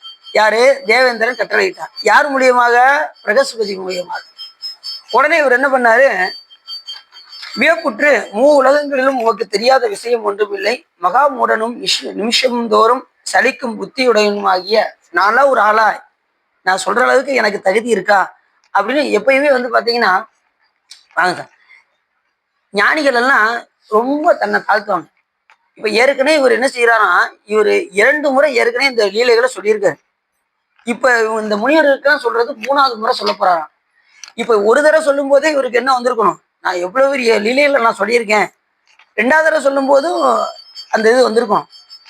ஆனா அப்படி மறுபடியும் 3வது தடவை இவர் சொல்லும் போது இவர் என்ன சொல்றாரு, நான் தான் ஒரு ஆளா, நான் புத்தி உடையவனா அப்படின்னு கேட்கிறார். யாரு? இந்த மகரிஷியாக விளங்கக்கூடிய இவர் நம்ம சூதமாமுனிவர். சூதமாமுனிவரை தான் இப்ப தடுத்து நிப்பாட்டி இப்ப அவர் தான் சொல்ல போறாரு இந்த கதைய. இந்த அத்தனை லீலைகளையும் எப்பயுமே பாத்தீங்கன்னா அந்த புராணங்கள்ல முதல்ல புராணங்களை யார் சொன்னா அப்படின்னா நந்திய பெருமான் தான் புராணங்களை சொல்றாரு. நந்திய பெருமான் யாருக்கு சொல்றா அப்படின்னா ஜனத்குமார முனிவருக்கு சொல்றாரு. அவர் யாருக்கு சொல்றா அப்படின்னா நமது வியாச முனிவருக்கு சொல்றார். வியாசர் முனிவர் தொகுக்க, சூதம முனிவர் தான் அதை எடுத்து விரிவுரை செய்கின்றார். இந்த விரிவுரை செய்கின்ற அந்த ஒரு ஆற்றல் சூதமா முனிவருக்கு மட்டுமே உண்டு. வியாச முனிவருக்கு தொகுக்கிறதுக்கு மட்டும்தான் உண்டு. அதை விரிவுபடுத்துறதுக்குரிய ஆற்றலை சுவாமி அவருக்கு கொடுக்கல. அப்ப முதல்ல புராணங்கள்லாம் யார் சொல்றா? நந்திய பெருமான் தான் சொல்றாரு. இந்த புராணங்களை எல்லாம் சொல்றது நந்திய பெருமான். இப்ப எல்லா அந்த 18 புராணங்களை எல்லாம் விரிவுபடுத்தி சொல்றது யாருன்னா சூதமா முனிவர் சொல்றதுதான். சூதன் உரை செய்தன் கூட நம்ம நூல்கள்ல நமக்கு அடிக்கடி வரும். அப்ப சூதன் உரை தான் நமக்கு பிரமாணமாக ஏற்றுக்கொள்ளப்படுகின்றது. அப்படி சூதமா முனிவர் போகும்போது தேவேந்திரன் பிரகஸ்பதி மூலியமாக அவரை தடுத்து நிறுத்தி, அவர் கைலாயபதியிலிருந்து வரும்போது மறுபடியும் தடுத்து நிறுத்தி இந்த லீலைகளை எல்லாம் சொல்ல வேண்டும் என்று சொல்ல அவர் கட்டளை இட்டதனால மறுபடியும் நான் அதுக்கு தகுதியுடையவனா என்று இந்த சூதமா முனிவர் சொல்ல, மகேஸ்வரனுடைய குணங்களை எவ்வாறு உரைக்க வல்லவன் 18 கோடி கண்டமாயும் 32 கோடி உபகண்டமாயும். இப்ப பாருங்க, கண்டங்கள் எண்ணில்லாத கண்டங்கள் இருக்கு. அதுல உபச்சாரமா சொல்லப்படுவது 18 கோடி கண்டமும் 32 கோடி உபகண்டமும். கோடி நம்ம ஒரு கண்டத்துக்கே நம்மளால முடியல. நம்ம இந்த ஆசிய கண்டம் எத்தனை 5 கண்டம் சொல்லுவாங்கல்ல, இந்த உலகத்தை 5 கண்டம் சொல்லுவாங்க. இப்படி எண்ணில்லாத கண்டங்களும் அண்டங்களும் இப்படி நிறைய போனங்களும் எண்ணில்லாதது இருக்கு. அதுலயும் குறிப்பிட்டு சொல்வது 224 புவனங்கள். அந்த 224 புவனங்கள்ல ஒவ்வொரு புவனங்கள்லையும் எத்தனையோ கோடி அண்டங்கள் இருக்கு. அத்தனை கோடி அண்டங்களையும் உயிர்கள் வசிக்கத்தான் செய்யுது. அத்தனை புவனங்களையும் வசிக்குது. இந்த கண்டங்களையும் உயிர்கள் வசிக்குது. இத்தனையும் கட்டி காக்குறது யாருன்னா சிவபெருமான் ஒருவர். எல்லா உயிர்களும் ஏன் அப்படின்னா சிவபெருமான் ஒருவரால் தான் எல்லா பொருள்களையும் கலந்திருக்க முடியும். மற்ற எந்த தெய்வத்துக்கும் அந்த ஒரு ஆற்றல் கிடையாது. சிவபெருமான் ஒருத்தர் தான் எல்லா பொருள்களையும் கலந்திருப்பார். உயிர்கள் மட்டும் கிடையாது, பொருள்களிலும் அவர் கலந்திருந்தாதான் நம்ம அந்த பொருள் அனுபவிக்க முடியும். இப்ப பழத்துல சுவை எப்படி தெரியும்? அதை நம்ம கடிச்சு பார்க்குறோம், சாப்பிட்றோம். சுவை எப்படி தெரியும்? இறைவன் கலக்காம நமக்கு சுவை தெரியாது. தண்ணீர் குடிக்கிறோம், அறுசுவை உணவாக இருக்கக்கூடிய தண்ணியை நம்ம குடிக்கிறோம். ஆனா அதுக்கு சுவை இருக்கு. சுவை இல்லைன்னு நம்ம குடிக்க முடியுமா அந்த தண்ணியை? சொல்லுங்க பார்ப்போம். அப்ப இறைவன் அதுல கலந்தாதான், எந்த ஒரு பொருளையும் இறைவன் கலந்தாதான் அதை நாம் அனுபவிக்க முடியுமே தவிர அனுபவிக்காம நாம் எந்த பொருளையும் அனுபவிக்க முடியாது. எல்லா பொருளையும் கலந்தும் எல்லாவற்றையும் கடந்து இருக்கின்ற காரணத்தினால சிவபெருமானுக்கு கடவுள் என்று பெயராகி, அதான் எல்லா உலகமும் ஆனாய் நீயே ஏகம்பம் ஏவி இருந்தாய் நீயே. எல்லா உலகமும் ஆனாய். எல்லா உலகம் யாருக்குள்ள இருக்கு? சிவபெருமானுக்குள்ள இருக்கு. சாமி வியாபக பொருள் நல்லா தெரிஞ்சுக்கணும். சிவபெருமான் ஒருவன் என்னும் ஒருவன் காண்க, அவன் ஒருவன் தான் பதி. மற்ற எல்லாமே உயிர் வர்க்கம் தான். மற்ற எந்த தெய்வமா இருந்தாலும் உயிர் வர்க்கமாகத்தான் இருக்குமே தவிர கடவுளாக ஏற்றுக்கொள்ளப்பட மாட்டாது. இது எல்லா நூல்களையுமே சொல்லும். அவர் ஒருத்தர் தான் எல்லா பொருளையும் கலந்து இருப்பார். ஜடப்பொருளை முதற்கொண்டு இறைவன் கலக்கலைன்னா அந்த பொருள் இயங்கவே இயங்காது. இந்த சிவர் இருக்கு அப்படின்னா சிவபெருமான் கலக்கலைன்னா இது என்ன ஆயிரும்? சாஞ்சிரும். அப்படி அவர் பொருளை கலந்தாதான் நாம அந்த பொருள் அனுபவிக்க முடியும். அது மாதிரி செல்போன் இருக்கு, ஈஸியா பேசுறீங்க, அது அறிவற்ற பொருள் தான். இறைவன் கலக்கம்னா அதுல சுவாமி சூட்சமா ஒரு இது வச்சிருக்காரு. அது இல்லைன்னு வச்சுக்கோங்க, அது இயங்க. எல்லாத்துக்கும் சூட்சமா இருக்கும், சாமி இருப்பார். எது போல அப்படின்னா இப்ப வெந்நி கொதிக்க வைக்கிறீங்கன்னு வச்சுக்கோங்க, அந்த தண்ணியில சூடு எப்படி இருக்கும்? அந்த தண்ணீர் முழுவதும் பரவி இருக்கின்றது போல சாமி எல்லா பொருளையும் கலந்து இருப்பார், வியாபித்து இருப்பார். இப்ப நாமளும் வியாபக பொருள் தான். இறைவன் போல நம்மளும் வியாபக பொருள் தான். ஆனா நாம அடங்கிய வியாபகம், இறைவன் முற்றும் வியாபகம். நம்மளுடைய மனம் எந்த அளவுக்கு செல்கின்றதோ அது வரைக்கும் தான் நம்மளுடைய வியாபகம் இருக்குமே தவிர அதை தாண்டி நமக்கு போகாது. இப்ப நான் இங்க இருக்கும்போதே நான் அமெரிக்கா நினைக்கிறேன்னு வச்சுக்கோங்க, அமெரிக்கா வரைக்கும் நம்ம வியாபகம் போகும் நம்ம உயிரானது. இப்ப நம்ம உயிர் வந்து இந்த உடம்புக்குள்ள மட்டும் இல்லை, வெளியிலயும் இருக்கு உங்க உடம்பு உயிர். ஆனா ஏன் இந்த உடம்புக்குள்ள இருக்குன்னு நீங்க நினைக்கிறீங்கன்னா, இந்த உடம்புக்குள்ள இருக்குன்னு நினைக்கிறதுனாலதான் நமக்குள்ள உடம்புல இருக்கிறது போல நம்ம பாவனை பண்ணி கொண்டு நாம இந்த உடம்பு ஏன் உடம்பு ஏன் உடம்புன்னு பற்றுக்கொண்டு இதுக்குள்ளே இருக்கும். ஆனா வெளியிலயும் இருக்கான்னா வெளியிலயும் உயிரானது இருக்கதான் செய்யும். இது ஐயா புரியுது சார்? அப்படி நான்லாம் ஒரு தகுதியான ஆளா அப்படின்னு சொல்லி அந்த சோதமாமுனிவர் சொல்ல, கைலாசபதியின் திவ்ய தரித்திரங்களை யான் உரைக்க வல்லவனா என்று கூறி மனம் நொந்து வாடி நிற்கும் போது அப்ப சுவாமி அவருக்கு காட்சி கொடுக்கின்றார். யாருக்கு? சூதமாமுனிவர். கைலாசபதி தன் கடைக்கண் பார்வையை என் மேல் செலுத்தி, இப்ப அந்த முனிவர்கள் எல்லாம் பார்த்து யார் சொல்றா? இந்த சூதமாமுனிவர் நான் ஏற்கனவே நான் கைலாசபதியிலிருந்து வரும்போது அப்பொழுது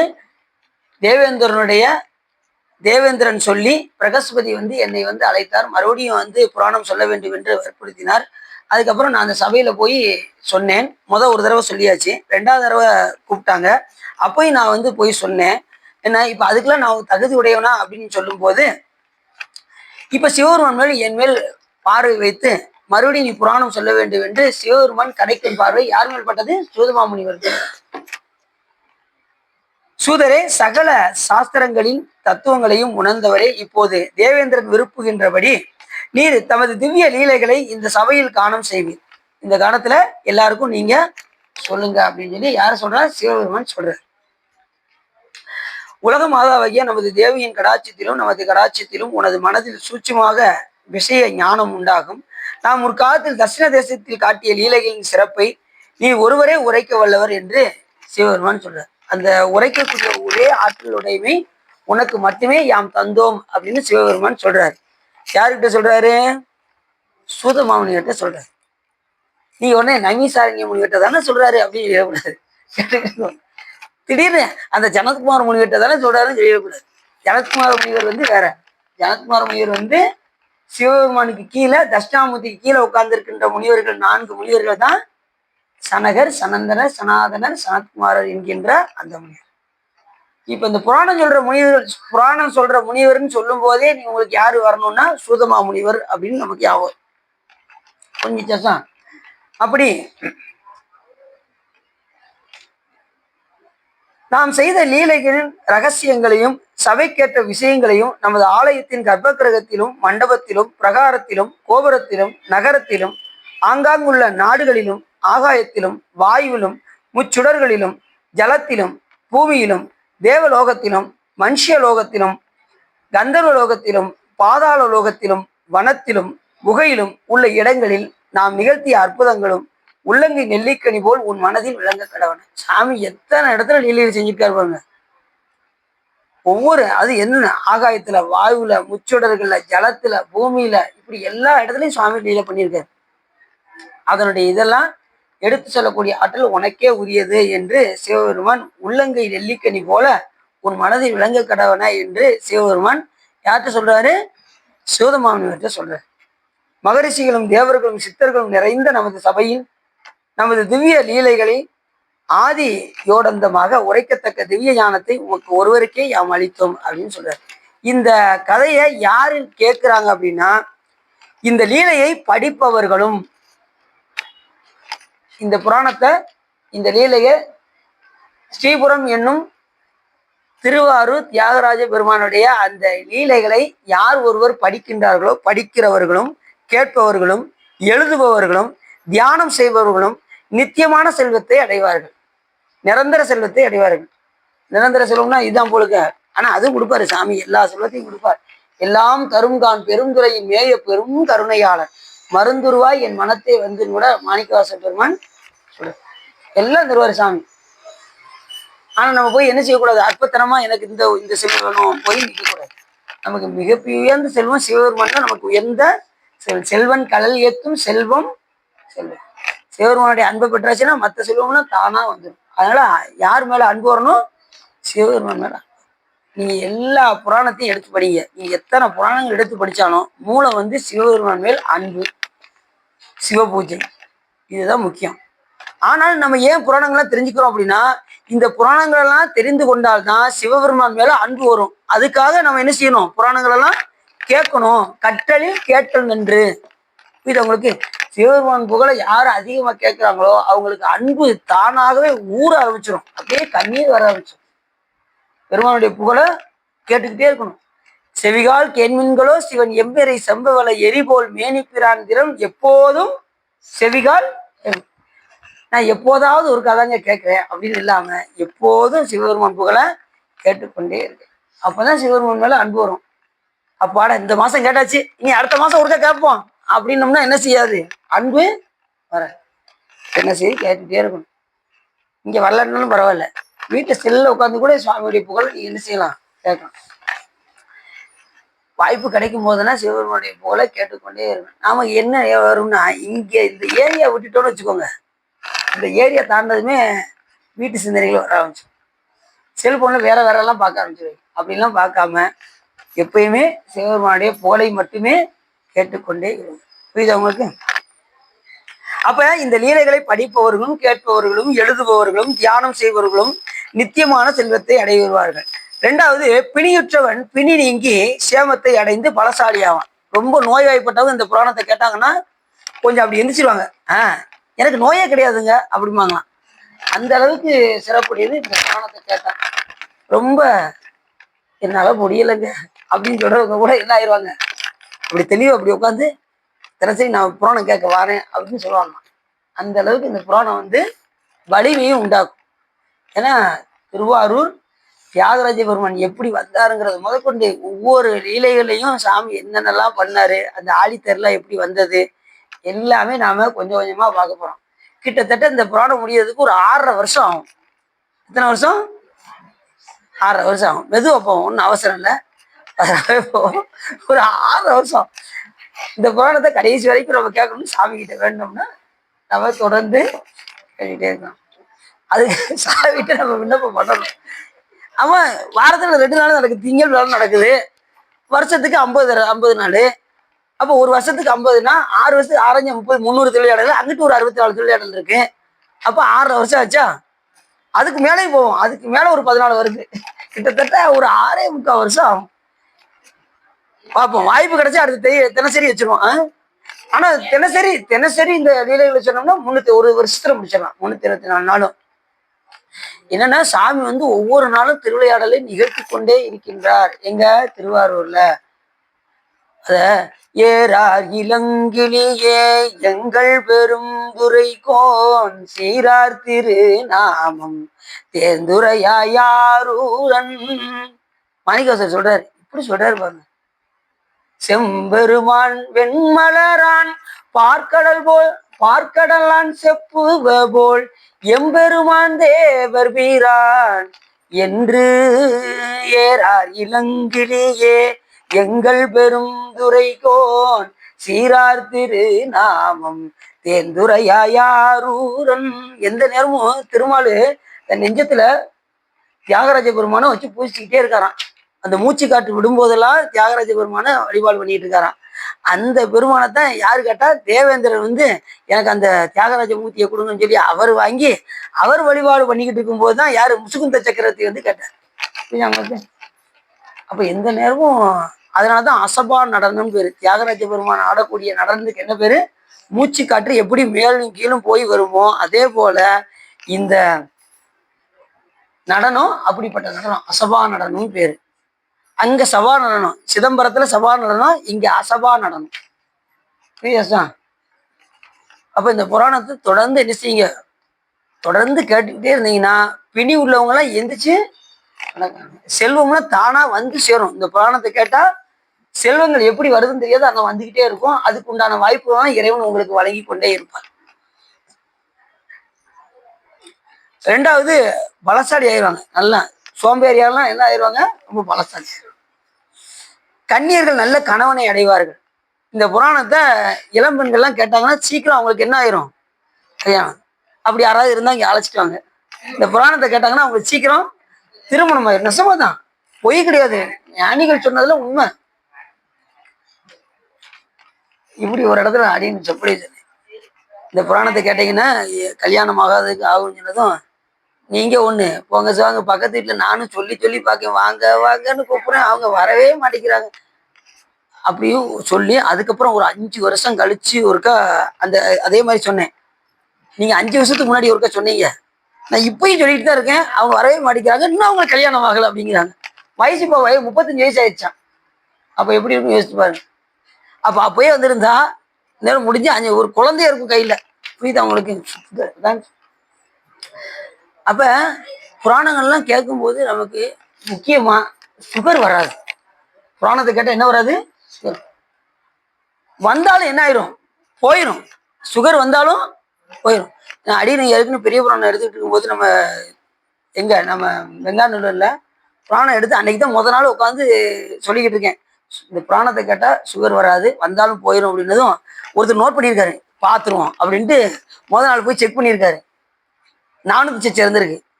மறு மாசம் வந்து சொற்பொழி கேட்க வந்தாரு, 300 சர்ச்சை இருந்திருக்கு. அத்தனையும் பின் போட்டு இப்படி கொண்டு வந்தாரு. சிவா இப்ப கொஞ்சம் நார்மலா இருக்கு இருந்தாங்க அப்படின்னாரு. என்னது அப்படின்னு கேட்டேன். நீங்க சொன்னீங்க இந்த புராணத்தை கேட்டா நீங்க அந்த உணர்வு இருக்கணும் உங்களுக்கு. ரெண்டாவது ஃபுல்லா கேட்கணும், புராணங்கள் எல்லாம் முழுவதும் உட்காந்து கேட்கணும். நீங்க திடீர்னு ஊழல் அங்கிட்டு போயிடுறீங்களா, அப்படி போகாம புராணங்களை என்ன சொல்றேன் ஃபுல்லா கேட்கணும், ஆரம்பத்துல இருந்து முடிவு வரைக்கும் கேட்கணும். ரெண்டாவது அப்படின்னா பெருமாள் மேல காதல் வரும், அன்பு வரும், எல்லாமே வரும். அந்த அன்பு வந்துருச்சுன்னு வச்சுக்கலேன், உங்களுக்கு எந்த நோயும் வராது, நோய் நொடிக்கலே வராது. சுகராவது ஒண்ணாது, நீங்க அதை செக் பண்ணவே மாட்டீங்க, அது வாட்டு இருந்துட்டு போகுது. சில பேர் அதை உயாம செக் பண்ணி பாக்குறதுனால தான் சுகர் கூடிக்கிட்டே போகுது.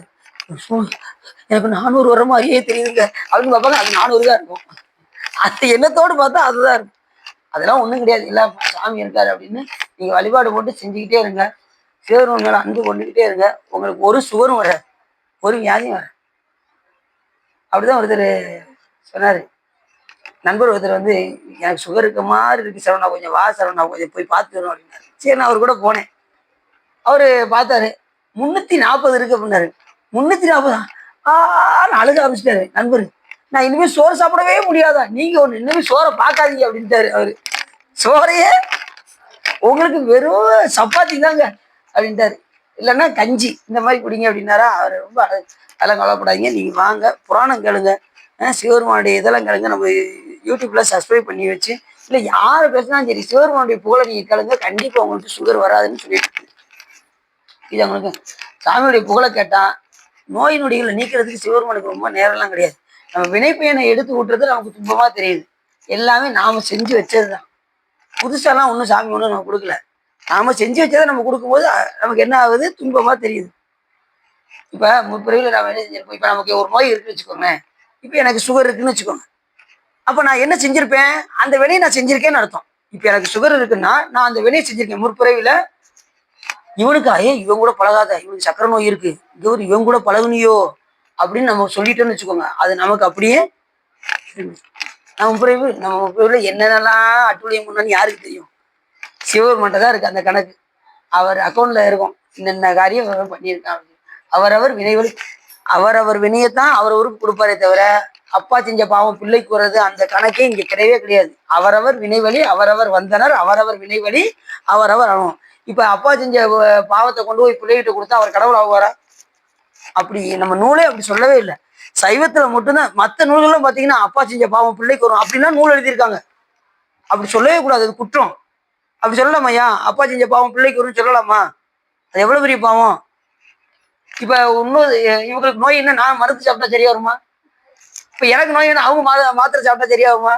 தெரியாது. அவரவர் வினைவழி அவரவர், அவங்க நோய்க்கு அவங்க தான் மருந்து சாப்பிடணும், அப்படிதான் குணமாகும். அதே போல அவரவர் வினையத்தான் இறைவன் கொடுப்பாரே தவிர அடுத்தவங்க வினையெல்லாம்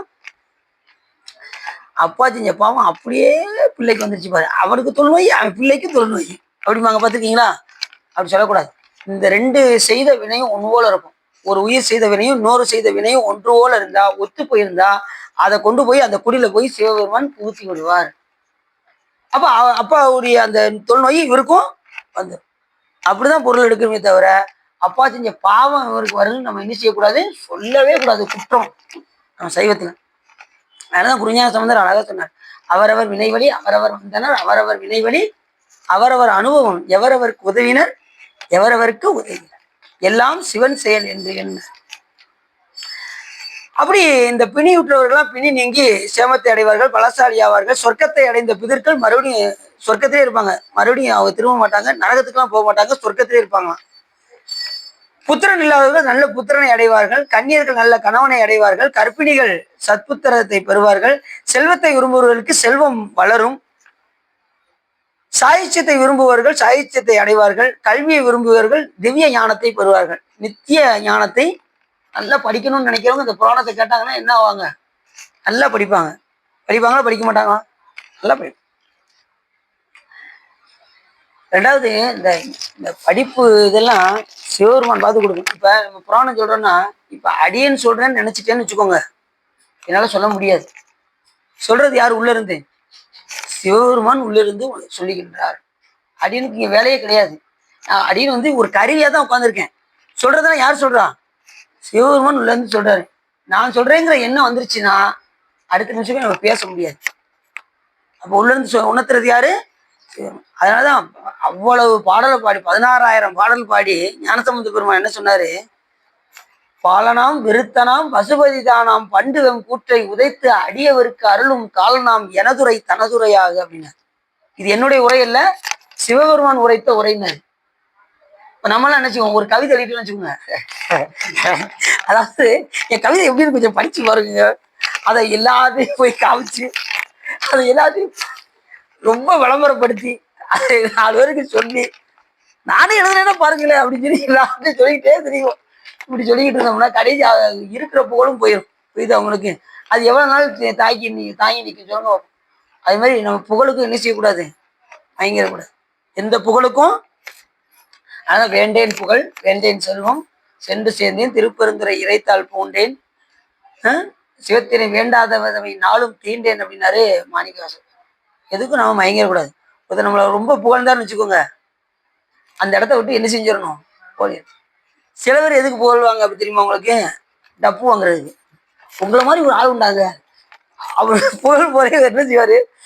பையன் நம்மகிட்ட ஏதோ ஒன்று எதிர்பார்த்து வந்திருக்கான், உங்களுக்கு ரூபா தானே வேணும், புரிஞ்சுக்கிட்டா சரிதான் அப்படின்னு நினைச்சுவாங்க.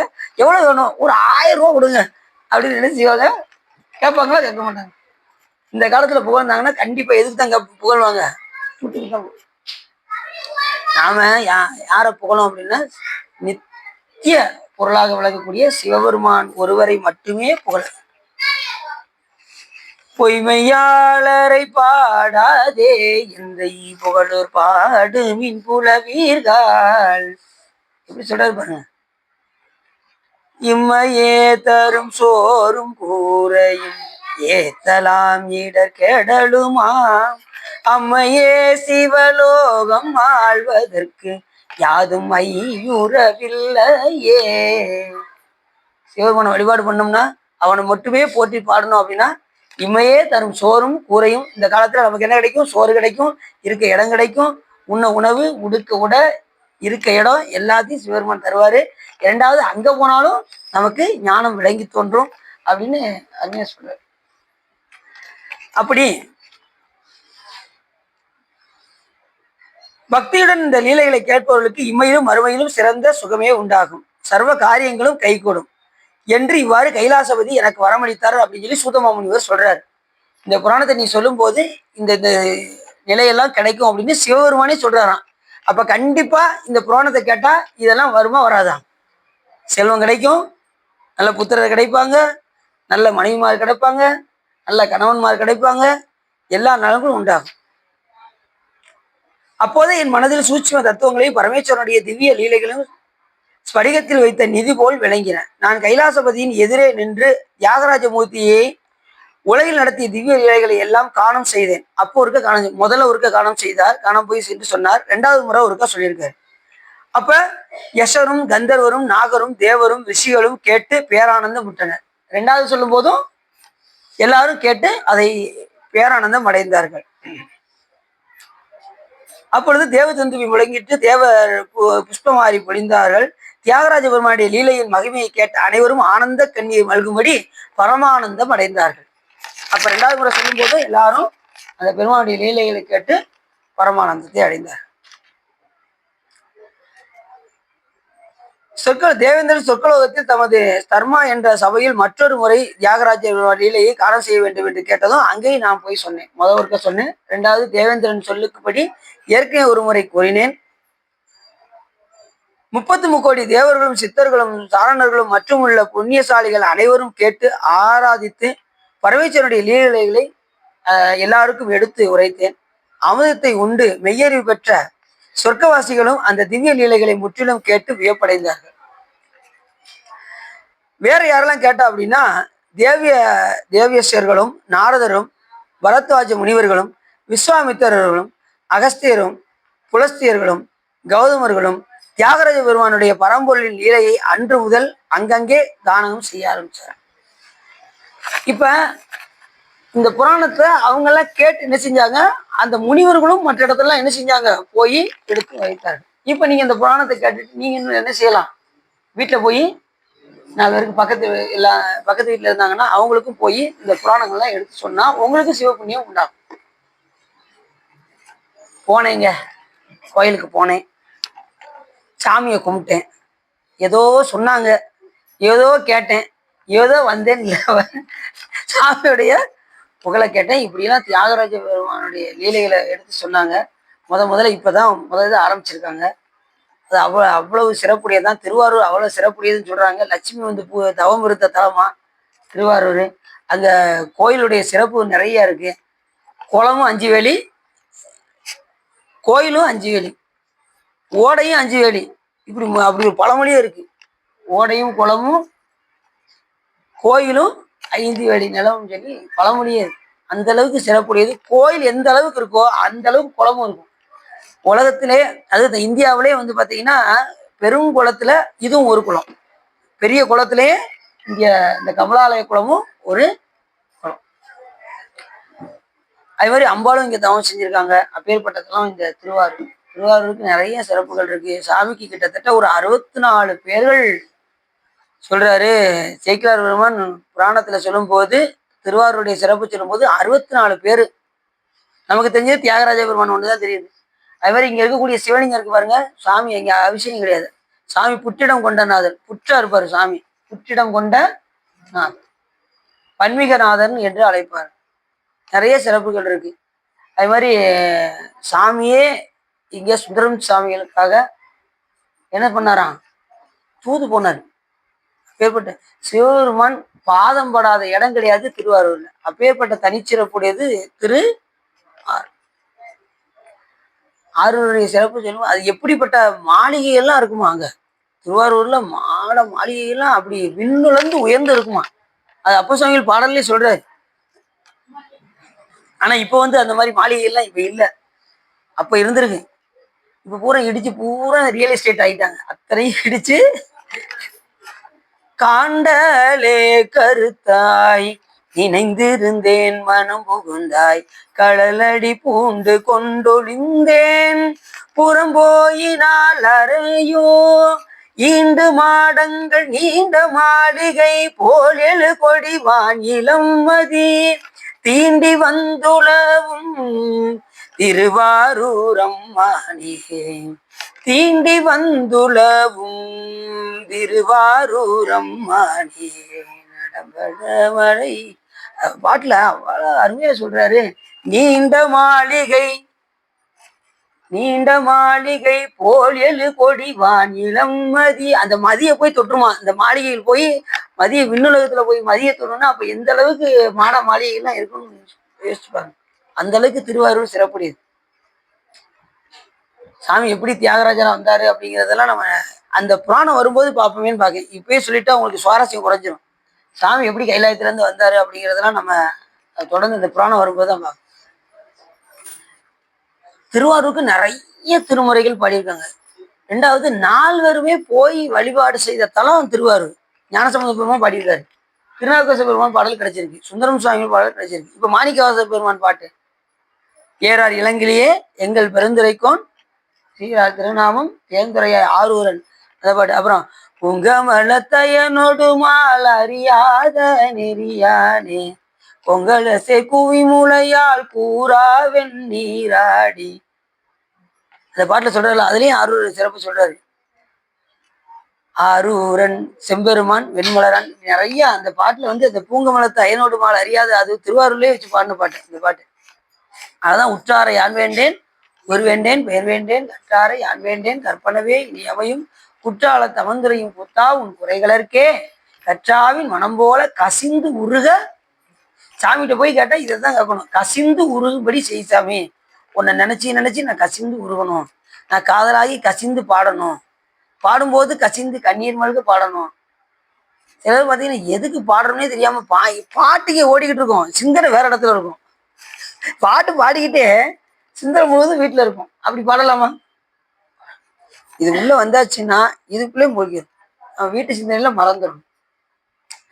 நீங்க எந்த இடத்துக்கு போறீங்களோ அங்க உங்களுடைய கவனம் முழுவதும் 100% எதுல செலுத்தணும்? நீ எந்த வேலையில இருக்கீங்களோ அதுல செலுத்தணும். இப்ப நீங்க பைக்ல போய்கிட்டு இருக்கீங்க, உங்களுடைய கவனம் முழுவதும் எதுல இருக்கணும்?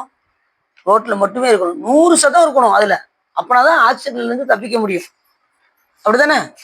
ரோட்ல போகும்போது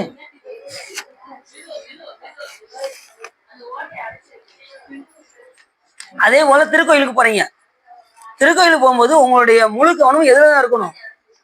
கோயில்ல சாமிகிட்ட மட்டும்தான் இருக்கணும், வேற எதையுமே பார்க்க கூடாது.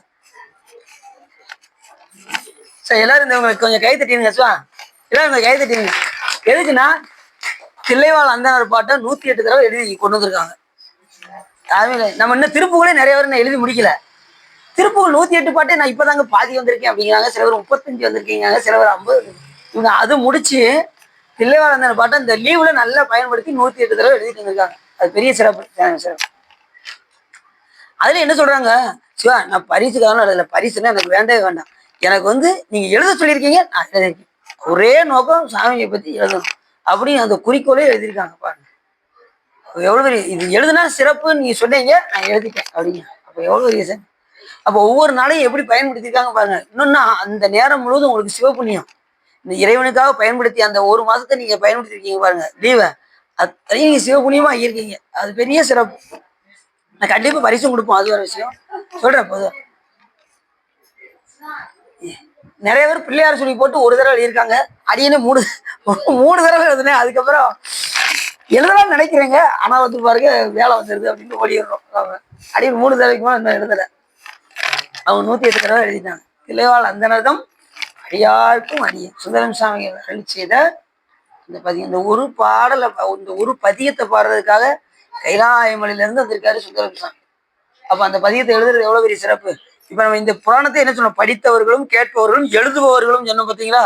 அதே போல கையால எழுதணும்னு வச்சுக்கோங்களேன், அவ்வளவு சிறப்பு. திருமுறைகள்லாம் கையால எழுதணும். சிவபெருமானே கைவருந்து எழுதியிருக்காரு திருமுறைகளை. நடராசன் கைவருந்து எழுதிய தெய்வ நூலாம் திருமுறைகள்.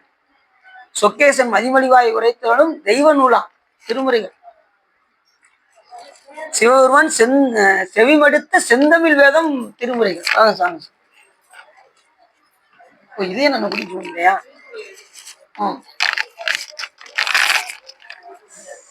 இப்பதான் சொன்னேன், இந்த திருப்புகழிக்கு போது எழுதிட்டு இருக்காங்கன்னு சொன்னேன். அவங்க அது முடிச்சு இங்க பாருங்க, அவங்க தில்லைவாழ் அந்தனர் 108 தடவை எழுதிட்டு வந்துட்டாங்க.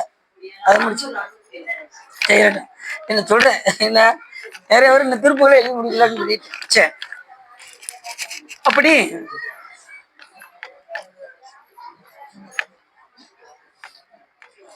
நிறைய சிறப்புகள் திருவாரூருக்கு இருக்கு.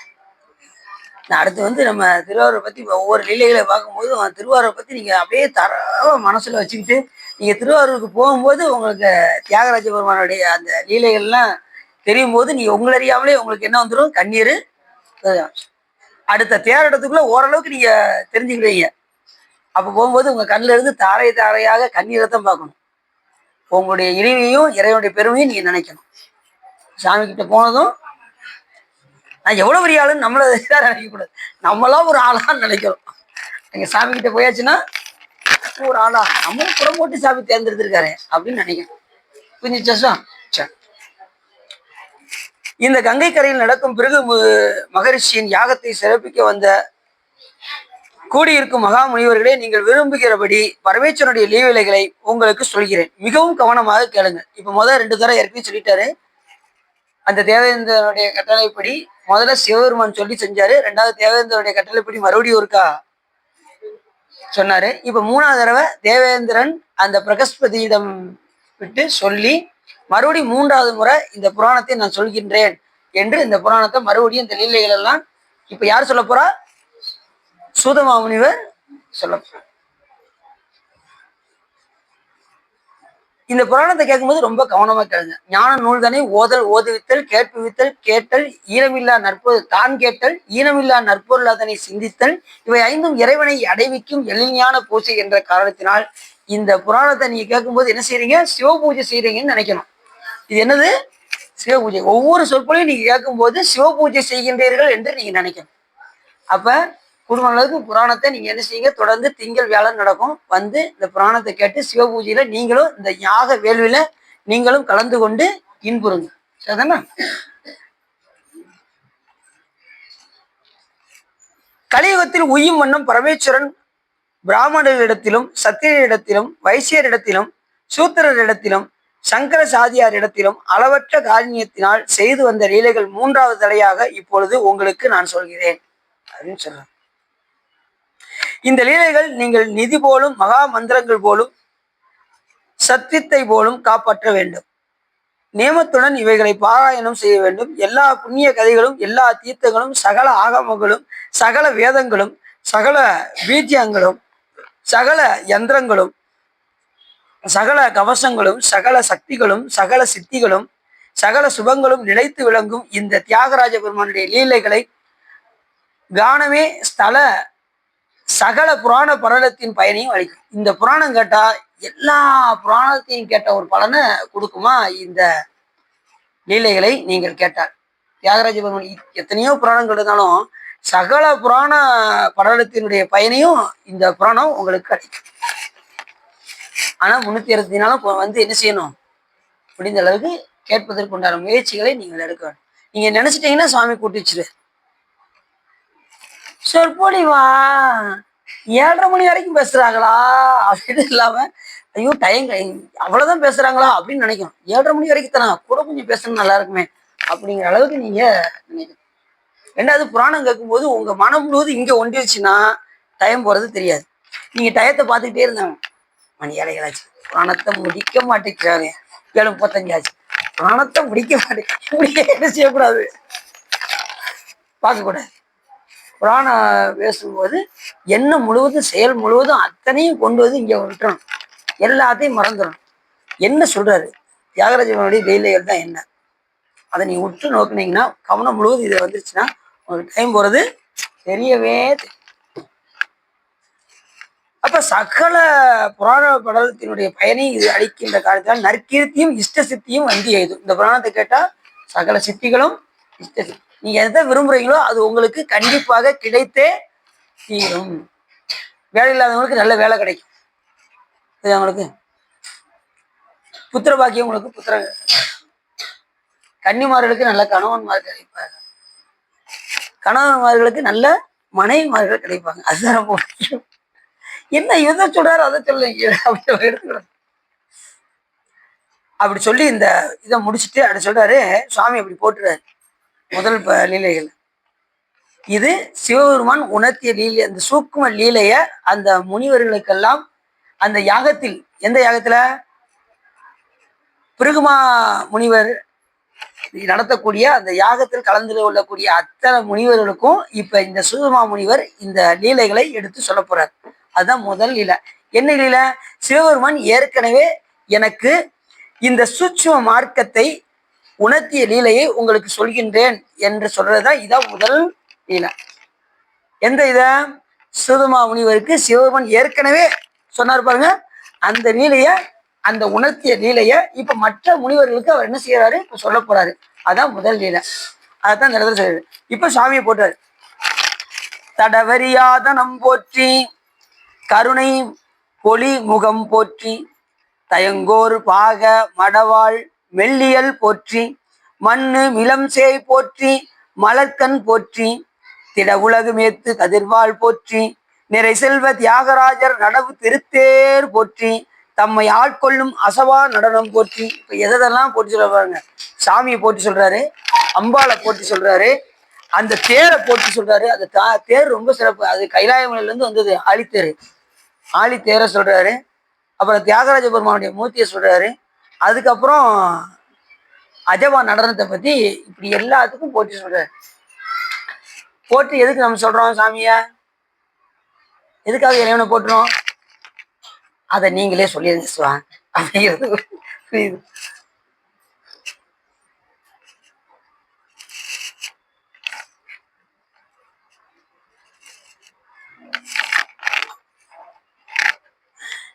எல்லாரும் மணியை பாக்குறது கொஞ்சம் நல்லாவே தெரியுது.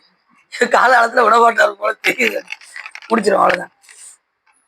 இறைவனை நம்ம ஏன் அச்சிக்கிறோம் அப்படின்னா, அவனை அச்சிக்க எல்லா உயிரும் வாழும். போராளையா கூப்பிட்டு கூப்பிட்டு வாழ்த்துறதுக்கு, கந்தசாமி இங்க வாப்பா நீ வாழ்கப்பா, குப்புசாமி இங்க வாப்பா நீ வாழ்க, கடலே நீ வாழ்க, மலையே நீ வாழ்க, வானமே நீ வாழ்க அப்படின்னு ஒவ்வொருத்தரையா கூப்பிட்டு வாழ்த்துறதுக்கு, எல்லா உயிரிலும் கலந்திருக்கக்கூடிய எல்லா பொருளையும் கலந்திருக்கக்கூடிய இறைவனை நாம் வாழ்த்தியாச்சுன்னா எல்லா உயிரும் வாழும். அவனை போட்டி சொல்லியாச்சுன்னா எல்லா உயிரும் வாழும். நாம பண்ற சிவபூஜை தான் வெளிநாட்டுக்கு பண்டை மாட்டு முறையில இப்ப எல்லா உயிர்களும் நலமா இருக்காங்க அப்படின்னா அதுக்கு காரணமே நாம் செய்கின்ற சிவபூஜையும் வழிபாடும் தான் காரணம். எல்லா உயிரும் நல்லா இருக்கு பாத்தீங்களா? எதனால? இங்க செய்யற சிவபூஜையின் காரணமாக தான் எல்லா நாடும் சிறந்து விளங்குது. மறந்துடக்கூடாது. சிவபூஜை செய்து பண்ட மாற்று முறைன்னு சொல்லுவாங்க பாத்தீங்களா? எது ஒரு பொருளை கொடுப்பாங்கன்னு சொல்லுவாங்க. நம்ம வெளிநாட்டுக்கு எதை கொடுக்குறோம்? நான் செய்த புண்ணியங்கள் எல்லாம் யாருக்கு கொடுக்குறோம்? எல்லா உயிர்களும் கொடுக்குறோம். எல்லா உயிரும் வாழுது பாருங்க. எல்லா நாட்டிலையும் அத்தனை பேருக்கும் நாம செய்கின்ற பூஜை. ஏன்னா நம்ம பூஜையினுடைய முடிவுல சிவபெருமான என்ன சொல்லி அச்சிப்போம்?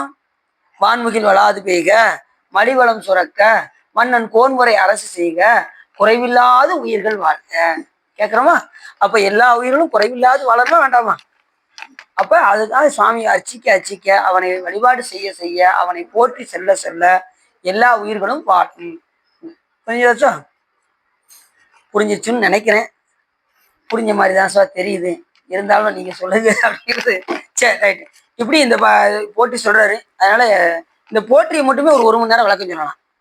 அதனால ஓரளவுக்கு சுருக்கமா பார்த்துட்டு இப்படி சாமி அம்பாள் எல்லாத்தையும் சொல்லி அந்த திருத்தேரை சொல்லி அந்த அஜபா நடனத்தை சொல்லி, அஜபா நடனம் என்பது மூச்சு காட்டு மேலும் கீழும் செல்வது போல சிவபெருமானுடைய அந்த நடனம் விளங்கும். நீங்க இப்பயும் போனீங்கன்னா அந்த அஜபா நடனத்தை அப்படி மேலையும் கீழே தூக்கி தூக்கி நடனம் ஆடிக்கொண்டே உள்ளே கொண்டு போவார்கள்.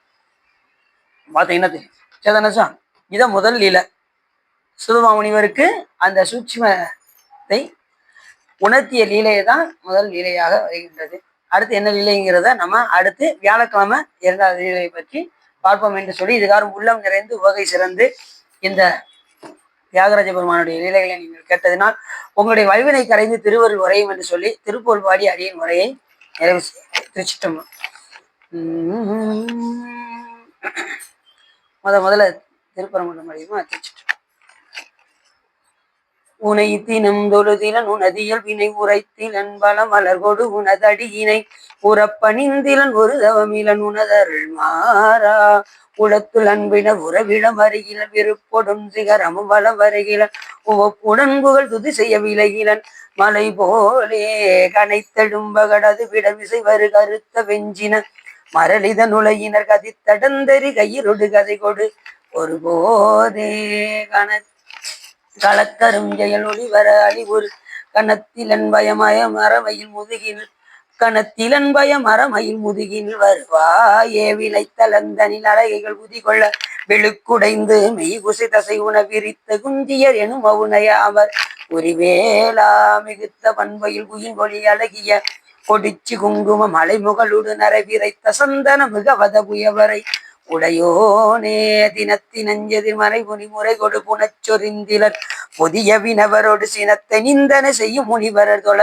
மகிழ்வோனே தனத்தனந்தன என வழியடி நரைதை விட்ட அன்பொடு பருகிய கொள்கைகள் திருப்பரங்கிரி தனிலுரை சரவண பெருமாளே.